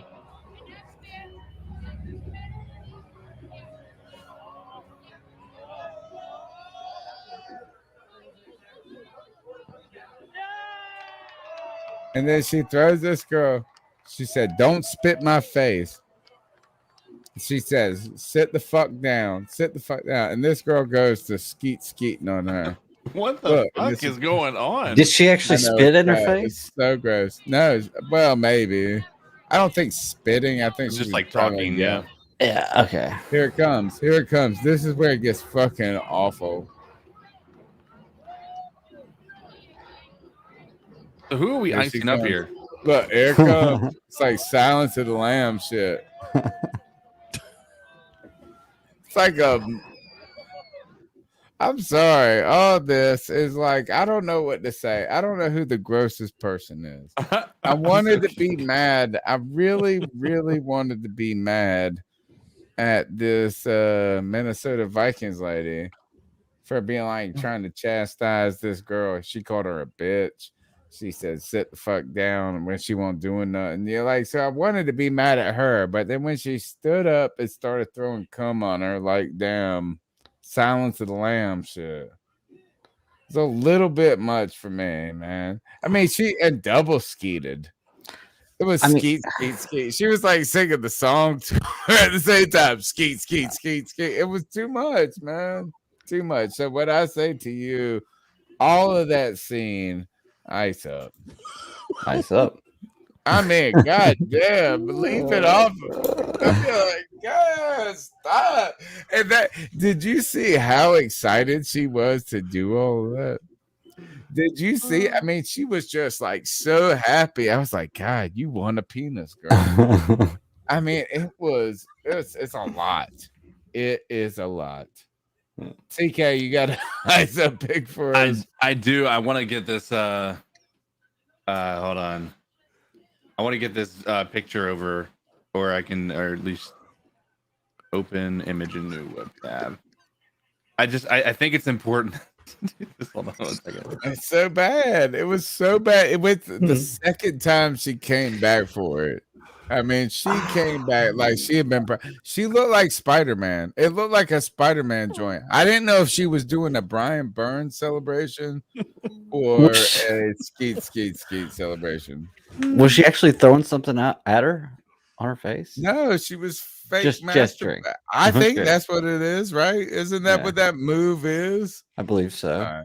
I'll Let's have see to- what this one. All right. So this is Robert Pattinson as Batman, like well as Bruce Wayne. Who's that? That's Robert Pattinson. Why does he look dead? Barista. That is your Batman, by the way. Like that's who is the new Batman. And this is him in the movie. Oh, and Is what it this sick? does is this brings back memories of Spider-Man 3 when Topher Grace, or not Topher Grace, Emo Peter. Tobey Maguire, he went full emo. Full emo, and it was the most cringe thing I've ever seen in my life. And honestly, I'm just very like disappointed with the way that Bruce Wayne looks. He looks really good as Batman. I'll be the first to say it. Like the Batman suit and everything looks really good. But like when I saw this preview and I was watching it, the only thing I could think of is like, God, I am not going to be able to enjoy this movie with him looking like that as Bruce Wayne. Like this is the reality of it. Like it's similar to like let's just assume that Spider-Man wasn't goofy and having a good time, right? Spider-Man was just all doom and gloom. Like you would not enjoy that whatsoever, right? And that's just what I imagine about this. Like it just is a complete different character to what Bruce Wayne should be. And so for that reason, I was giving this the benefit of the doubt. This trailer has kind of turned me off of what this new Batman is going to be. And for that, I say ice up Robert Pattinson, because you do not look like a very good Bruce Wayne. CK, who was the best Batman? Michael Keaton, bro. Number one. The OGs, baby. You know, those are good, but I mean, how do you argue with the Dark Knight? Like, I mean, Yeah, I will fuck with. But why did he have that crazy voice shit? Like it was too much. And I think they toned it back. Is that I'm Batman? It was like so much in the first one. He was great. The Dark Knight, like it was wonderful. Thank you, But Carrie. still, Michael Keaton, Batfleck is the best. Batfleck? Really? I don't know. How can you be a nerd and say that? Because, dude, it's Zack Snyder, Dark Knight You're like the Returns is my uberest favorite nerd comic because you- book. Like, yeah, it's all. I'm Batfleck. I'm all over that one right there, man. John, what do you think? Who's the best one? Christian Bale. It ain't even close. Christian to Bale did great. Do you not think that voice in the first one was a little over the top? It was like so much. It felt a lot of voice recorded. Where's the trigger? It just Yeah. I I don't fight that. I'm not gonna. I'm not gonna be it's a great upset with it. Yeah. But Michael Keaton, that first one, man, who was the best Joker? How about that? I don't know. That's easy. Heath Ledger. I'm gonna be honest with you. I had to watch, and it pains me to say this because I'm Heath Ledger all day long too. But after Joaquin Phoenix, man, He did a great job. Yeah. Yeah. I'm looking forward to this. that. Can we say that no one has really done bad with the Joker? Like, I think every Joker has been like, who did bad with him? Jared Leto. Yeah, I think Jared Leto wasn't given the opportunity to do what he was. Which supposed to one was do. he in? I don't He was even in remember. Suicide I always Squad. thought it Yeah. was Nicholson. Who's Jared Leto? Which one was he in? Suicide Squad. Yeah. Oh, I didn't watch that. Yeah, I think I would agree. I think Jared, if we're ranking, I don't know if you could say he did a bad job, But if you're ranking, like Jared Leto definitely is on the bottom of the list. But like you said, he didn't get an opportunity. But Jared Leto, like it just it was too. I don't know. Like it felt like he was never going to be able to be the main like villain in a movie. Like it did not feel like he was going to be able to take that to a level that needed to for a Joker character. Wait till you see the air cut. Just wait to see the air cut. Remember how it was with the Zack Snyder cut and the Justice League? How much better the Snyder cut was? Wait till you see the air cut and see what the Joker was supposed to be in Suicide Squad. I think with the one with Might change the Phoenix Cat that was a great movie. Yeah, it was a great movie. There was, you know, who I think is I would rank it is the Dalmatians joint. 101 Cruella DeVille. I put that up there in the Joker. Well, like that, that's she did a performance like the Phoenix. Was it? Joaquin. Is it Joaquin? Yeah, Joaquin that's Phoenix. fantastic. I loved it, and I like Jason Bateman. Anyway, we got to get the fuck out of here. It's 12:20 in the morning. We've been talking about the Carolina Panthers for 3 hours, and this is what I need y'all fans to do: is smash the thumbs up button. That's easy. It's free. You've probably already done it, but this is what you could do. You can phone a friend. Phone a friend, folks. Drop a link of this show in Reddit. Drop a link in Facebook. And I don't even know what people look at anymore. Those are the only two things I know. But God forsaken, help us one person at a time. Share the link. That's it. You can follow me on Twitter at @cat_chronicles. I'm worried about this Giants game, Cody. And I'm not like really scared. I'm not scared or worried, but like, damn. Like, I mean, it's week 6. We need to learn about our team. But I do, and you're on mute, by the way. You're quiet as a motherfucker. So, he's good night, Cody. He's out. Like, he can't even talk no more. We love you, baby. I'm here, We man. love you. How'd you do it? I've been Anyway, I think, look, y'all think we're going to make the playoffs. I want to trade Stephon Gilmore. I think this. We're go to bed. Go to bed. No, dude, look, I'll say this, man. No one should have full faith in this team right now until they prove it. Let them earn it first. Let them earn your trust and affection. I'm not man. asking that question. All I'm saying is this offensive line actually has to earn your trust before we can actually pick them to easily defeat whatever team is ahead of us, man. Because the Jets weren't supposed to have the type of performance they did on defense. Neither did the Texans, but yet they still did. So we're not going to be surprised if the Giants have a good performance. But yeah, the Panthers have to do better. I'm gonna go ahead, CK. I think what we should do is to be prepared before we get done tonight. I think we need to go through every offensive snap from the last 6 games. I know. I mean, let's stay up. It's like a marathon.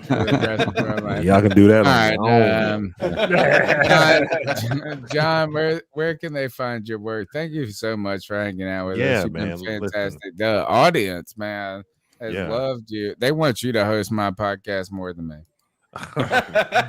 Man, listen, like I said, I've been a big fan of you guys since I first started watching Panther content. You guys were the first ones that I found, and so Thank you. No problem, man. Been a fan ever since, but it's been an absolute pleasure to be here with you guys tonight. By the way, I am definitely wanting to do that what we talked about in the inbox. I don't want to give it away, but yeah. Oh yeah, Oh yeah. CK, that's CK and Cody. Man, you guys are gonna be great. I'm telling you. Like I know it. I can see it. I'm not good at it. Y'all are great at it. It's gonna be awesome. But you can find me everywhere. One Carolina, the One Carolina Show on YouTube. Just One Carolina Show on Instagram, and the One Carolina on Twitter. Perfect. Greg, what are you guys talking about this week? This week we might be talking about Dune, but I don't know if everybody's going to see it in time. But then we're definitely going to be talking about the regular shows, Dune? Titans and Doom Like Patrol. the- Yeah, Like New the one. video game? No, the movie comes out on Friday. The remake of Dune. Hey, where can I find So- you, man? My wife you- likes that kind of stuff. You're gonna love this. It's at SCS Podcast 1 on Twitter, and we go live every Friday night, 9 p.m. Eastern Standard Time. Super Called Civil the Servants Super Podcast. Civil Servants Podcast. Yeah, I'll hit you up on Twitter, man. I'll Super- send you a link. Yeah, do that. Yeah. Yeah. But Yeah, we're covering everything. We're doing the wonderful. Matrix next month because it comes out in December. We're doing Doom coming up soon. The regular shows, Doom Patrol, Stargirl, Titans, all that good stuff. Anything Marvel DC that comes out, Star Trek, Star Wars, everything, man. We cover it all. So And my man's that. been pounding the pavement for like 3 years now. almost Probably 3 years. close Yeah, to we're it. we're Like, actually close to promoting a it. comic. We're promoting Wow. a comic this week. Big Bigfoot Knows Kung or Karate is Yeah. the producers Nice. or creators that are going to be on there. So it'll be fun. These guys don't quit. I love it. And that's what it's about, folks. You got to have Mhm. that tenacity. And I'm telling you, don't give up on the Panthers. And when I say you're going to be like, oh, Tony, you already gave up. You want to trade Stephon Gilmore? Yes, I want to trade Stephon Gilmore. I'm not giving up on the Panthers from the week to the week. Do I think we're winning the Super Bowl? No, never thought that in the first place. But I do think that CK has one of the best voices on the intranets that could be possible. Agreed. And you can hang out with him and play some video games and do a lot of cool stuff. CK, tell them how they can find your work. You can find me pretty much on all social media platforms. Code Dizzle Allen. If you're interested in watching me stream video games, you can find me on Facebook Gaming, YouTube, and Twitch. You know, we have some fun. I enjoy it. You know, we'll continue to grow it. Right now, it's not super. It's been a lot better this past month than it's been in a while. So if you guys are interested in coming and checking out some of this new stuff that's coming with these new games coming at the end of the year, it's definitely worth a shot. You can help every single person on the internet that is a creator by giving them a like, by giving them a share, by being a part of their community. We are not like, look, it's just go do it. Just go hang out. One person, one share. Look, Greg, you already got John on the joint. That's it. It's one person, one share. That's it. One person, one thumbs, one share, one friend. And CK, Greg, John, and I tell you, Cody, you my best friend. Hey, Cody's my partner. best friend. Partner. Cody's my best friend, and we've been doing Hey, this. Let me you're tell my you best It's about so best good. friend. How about that? How about that? You meet your best friends on the internet. You do, man. You do, So man. wonderful, man. I'm telling you, we are building this community. Help every single person. That's all you gotta do. Who gives a fuck? Root for us. Root for them. Until then, keep pounding. Get us out of here. Pound. Peace and love, Pounding, Patty. my wife's gonna divorce me. Mine fell asleep. Bye, everybody.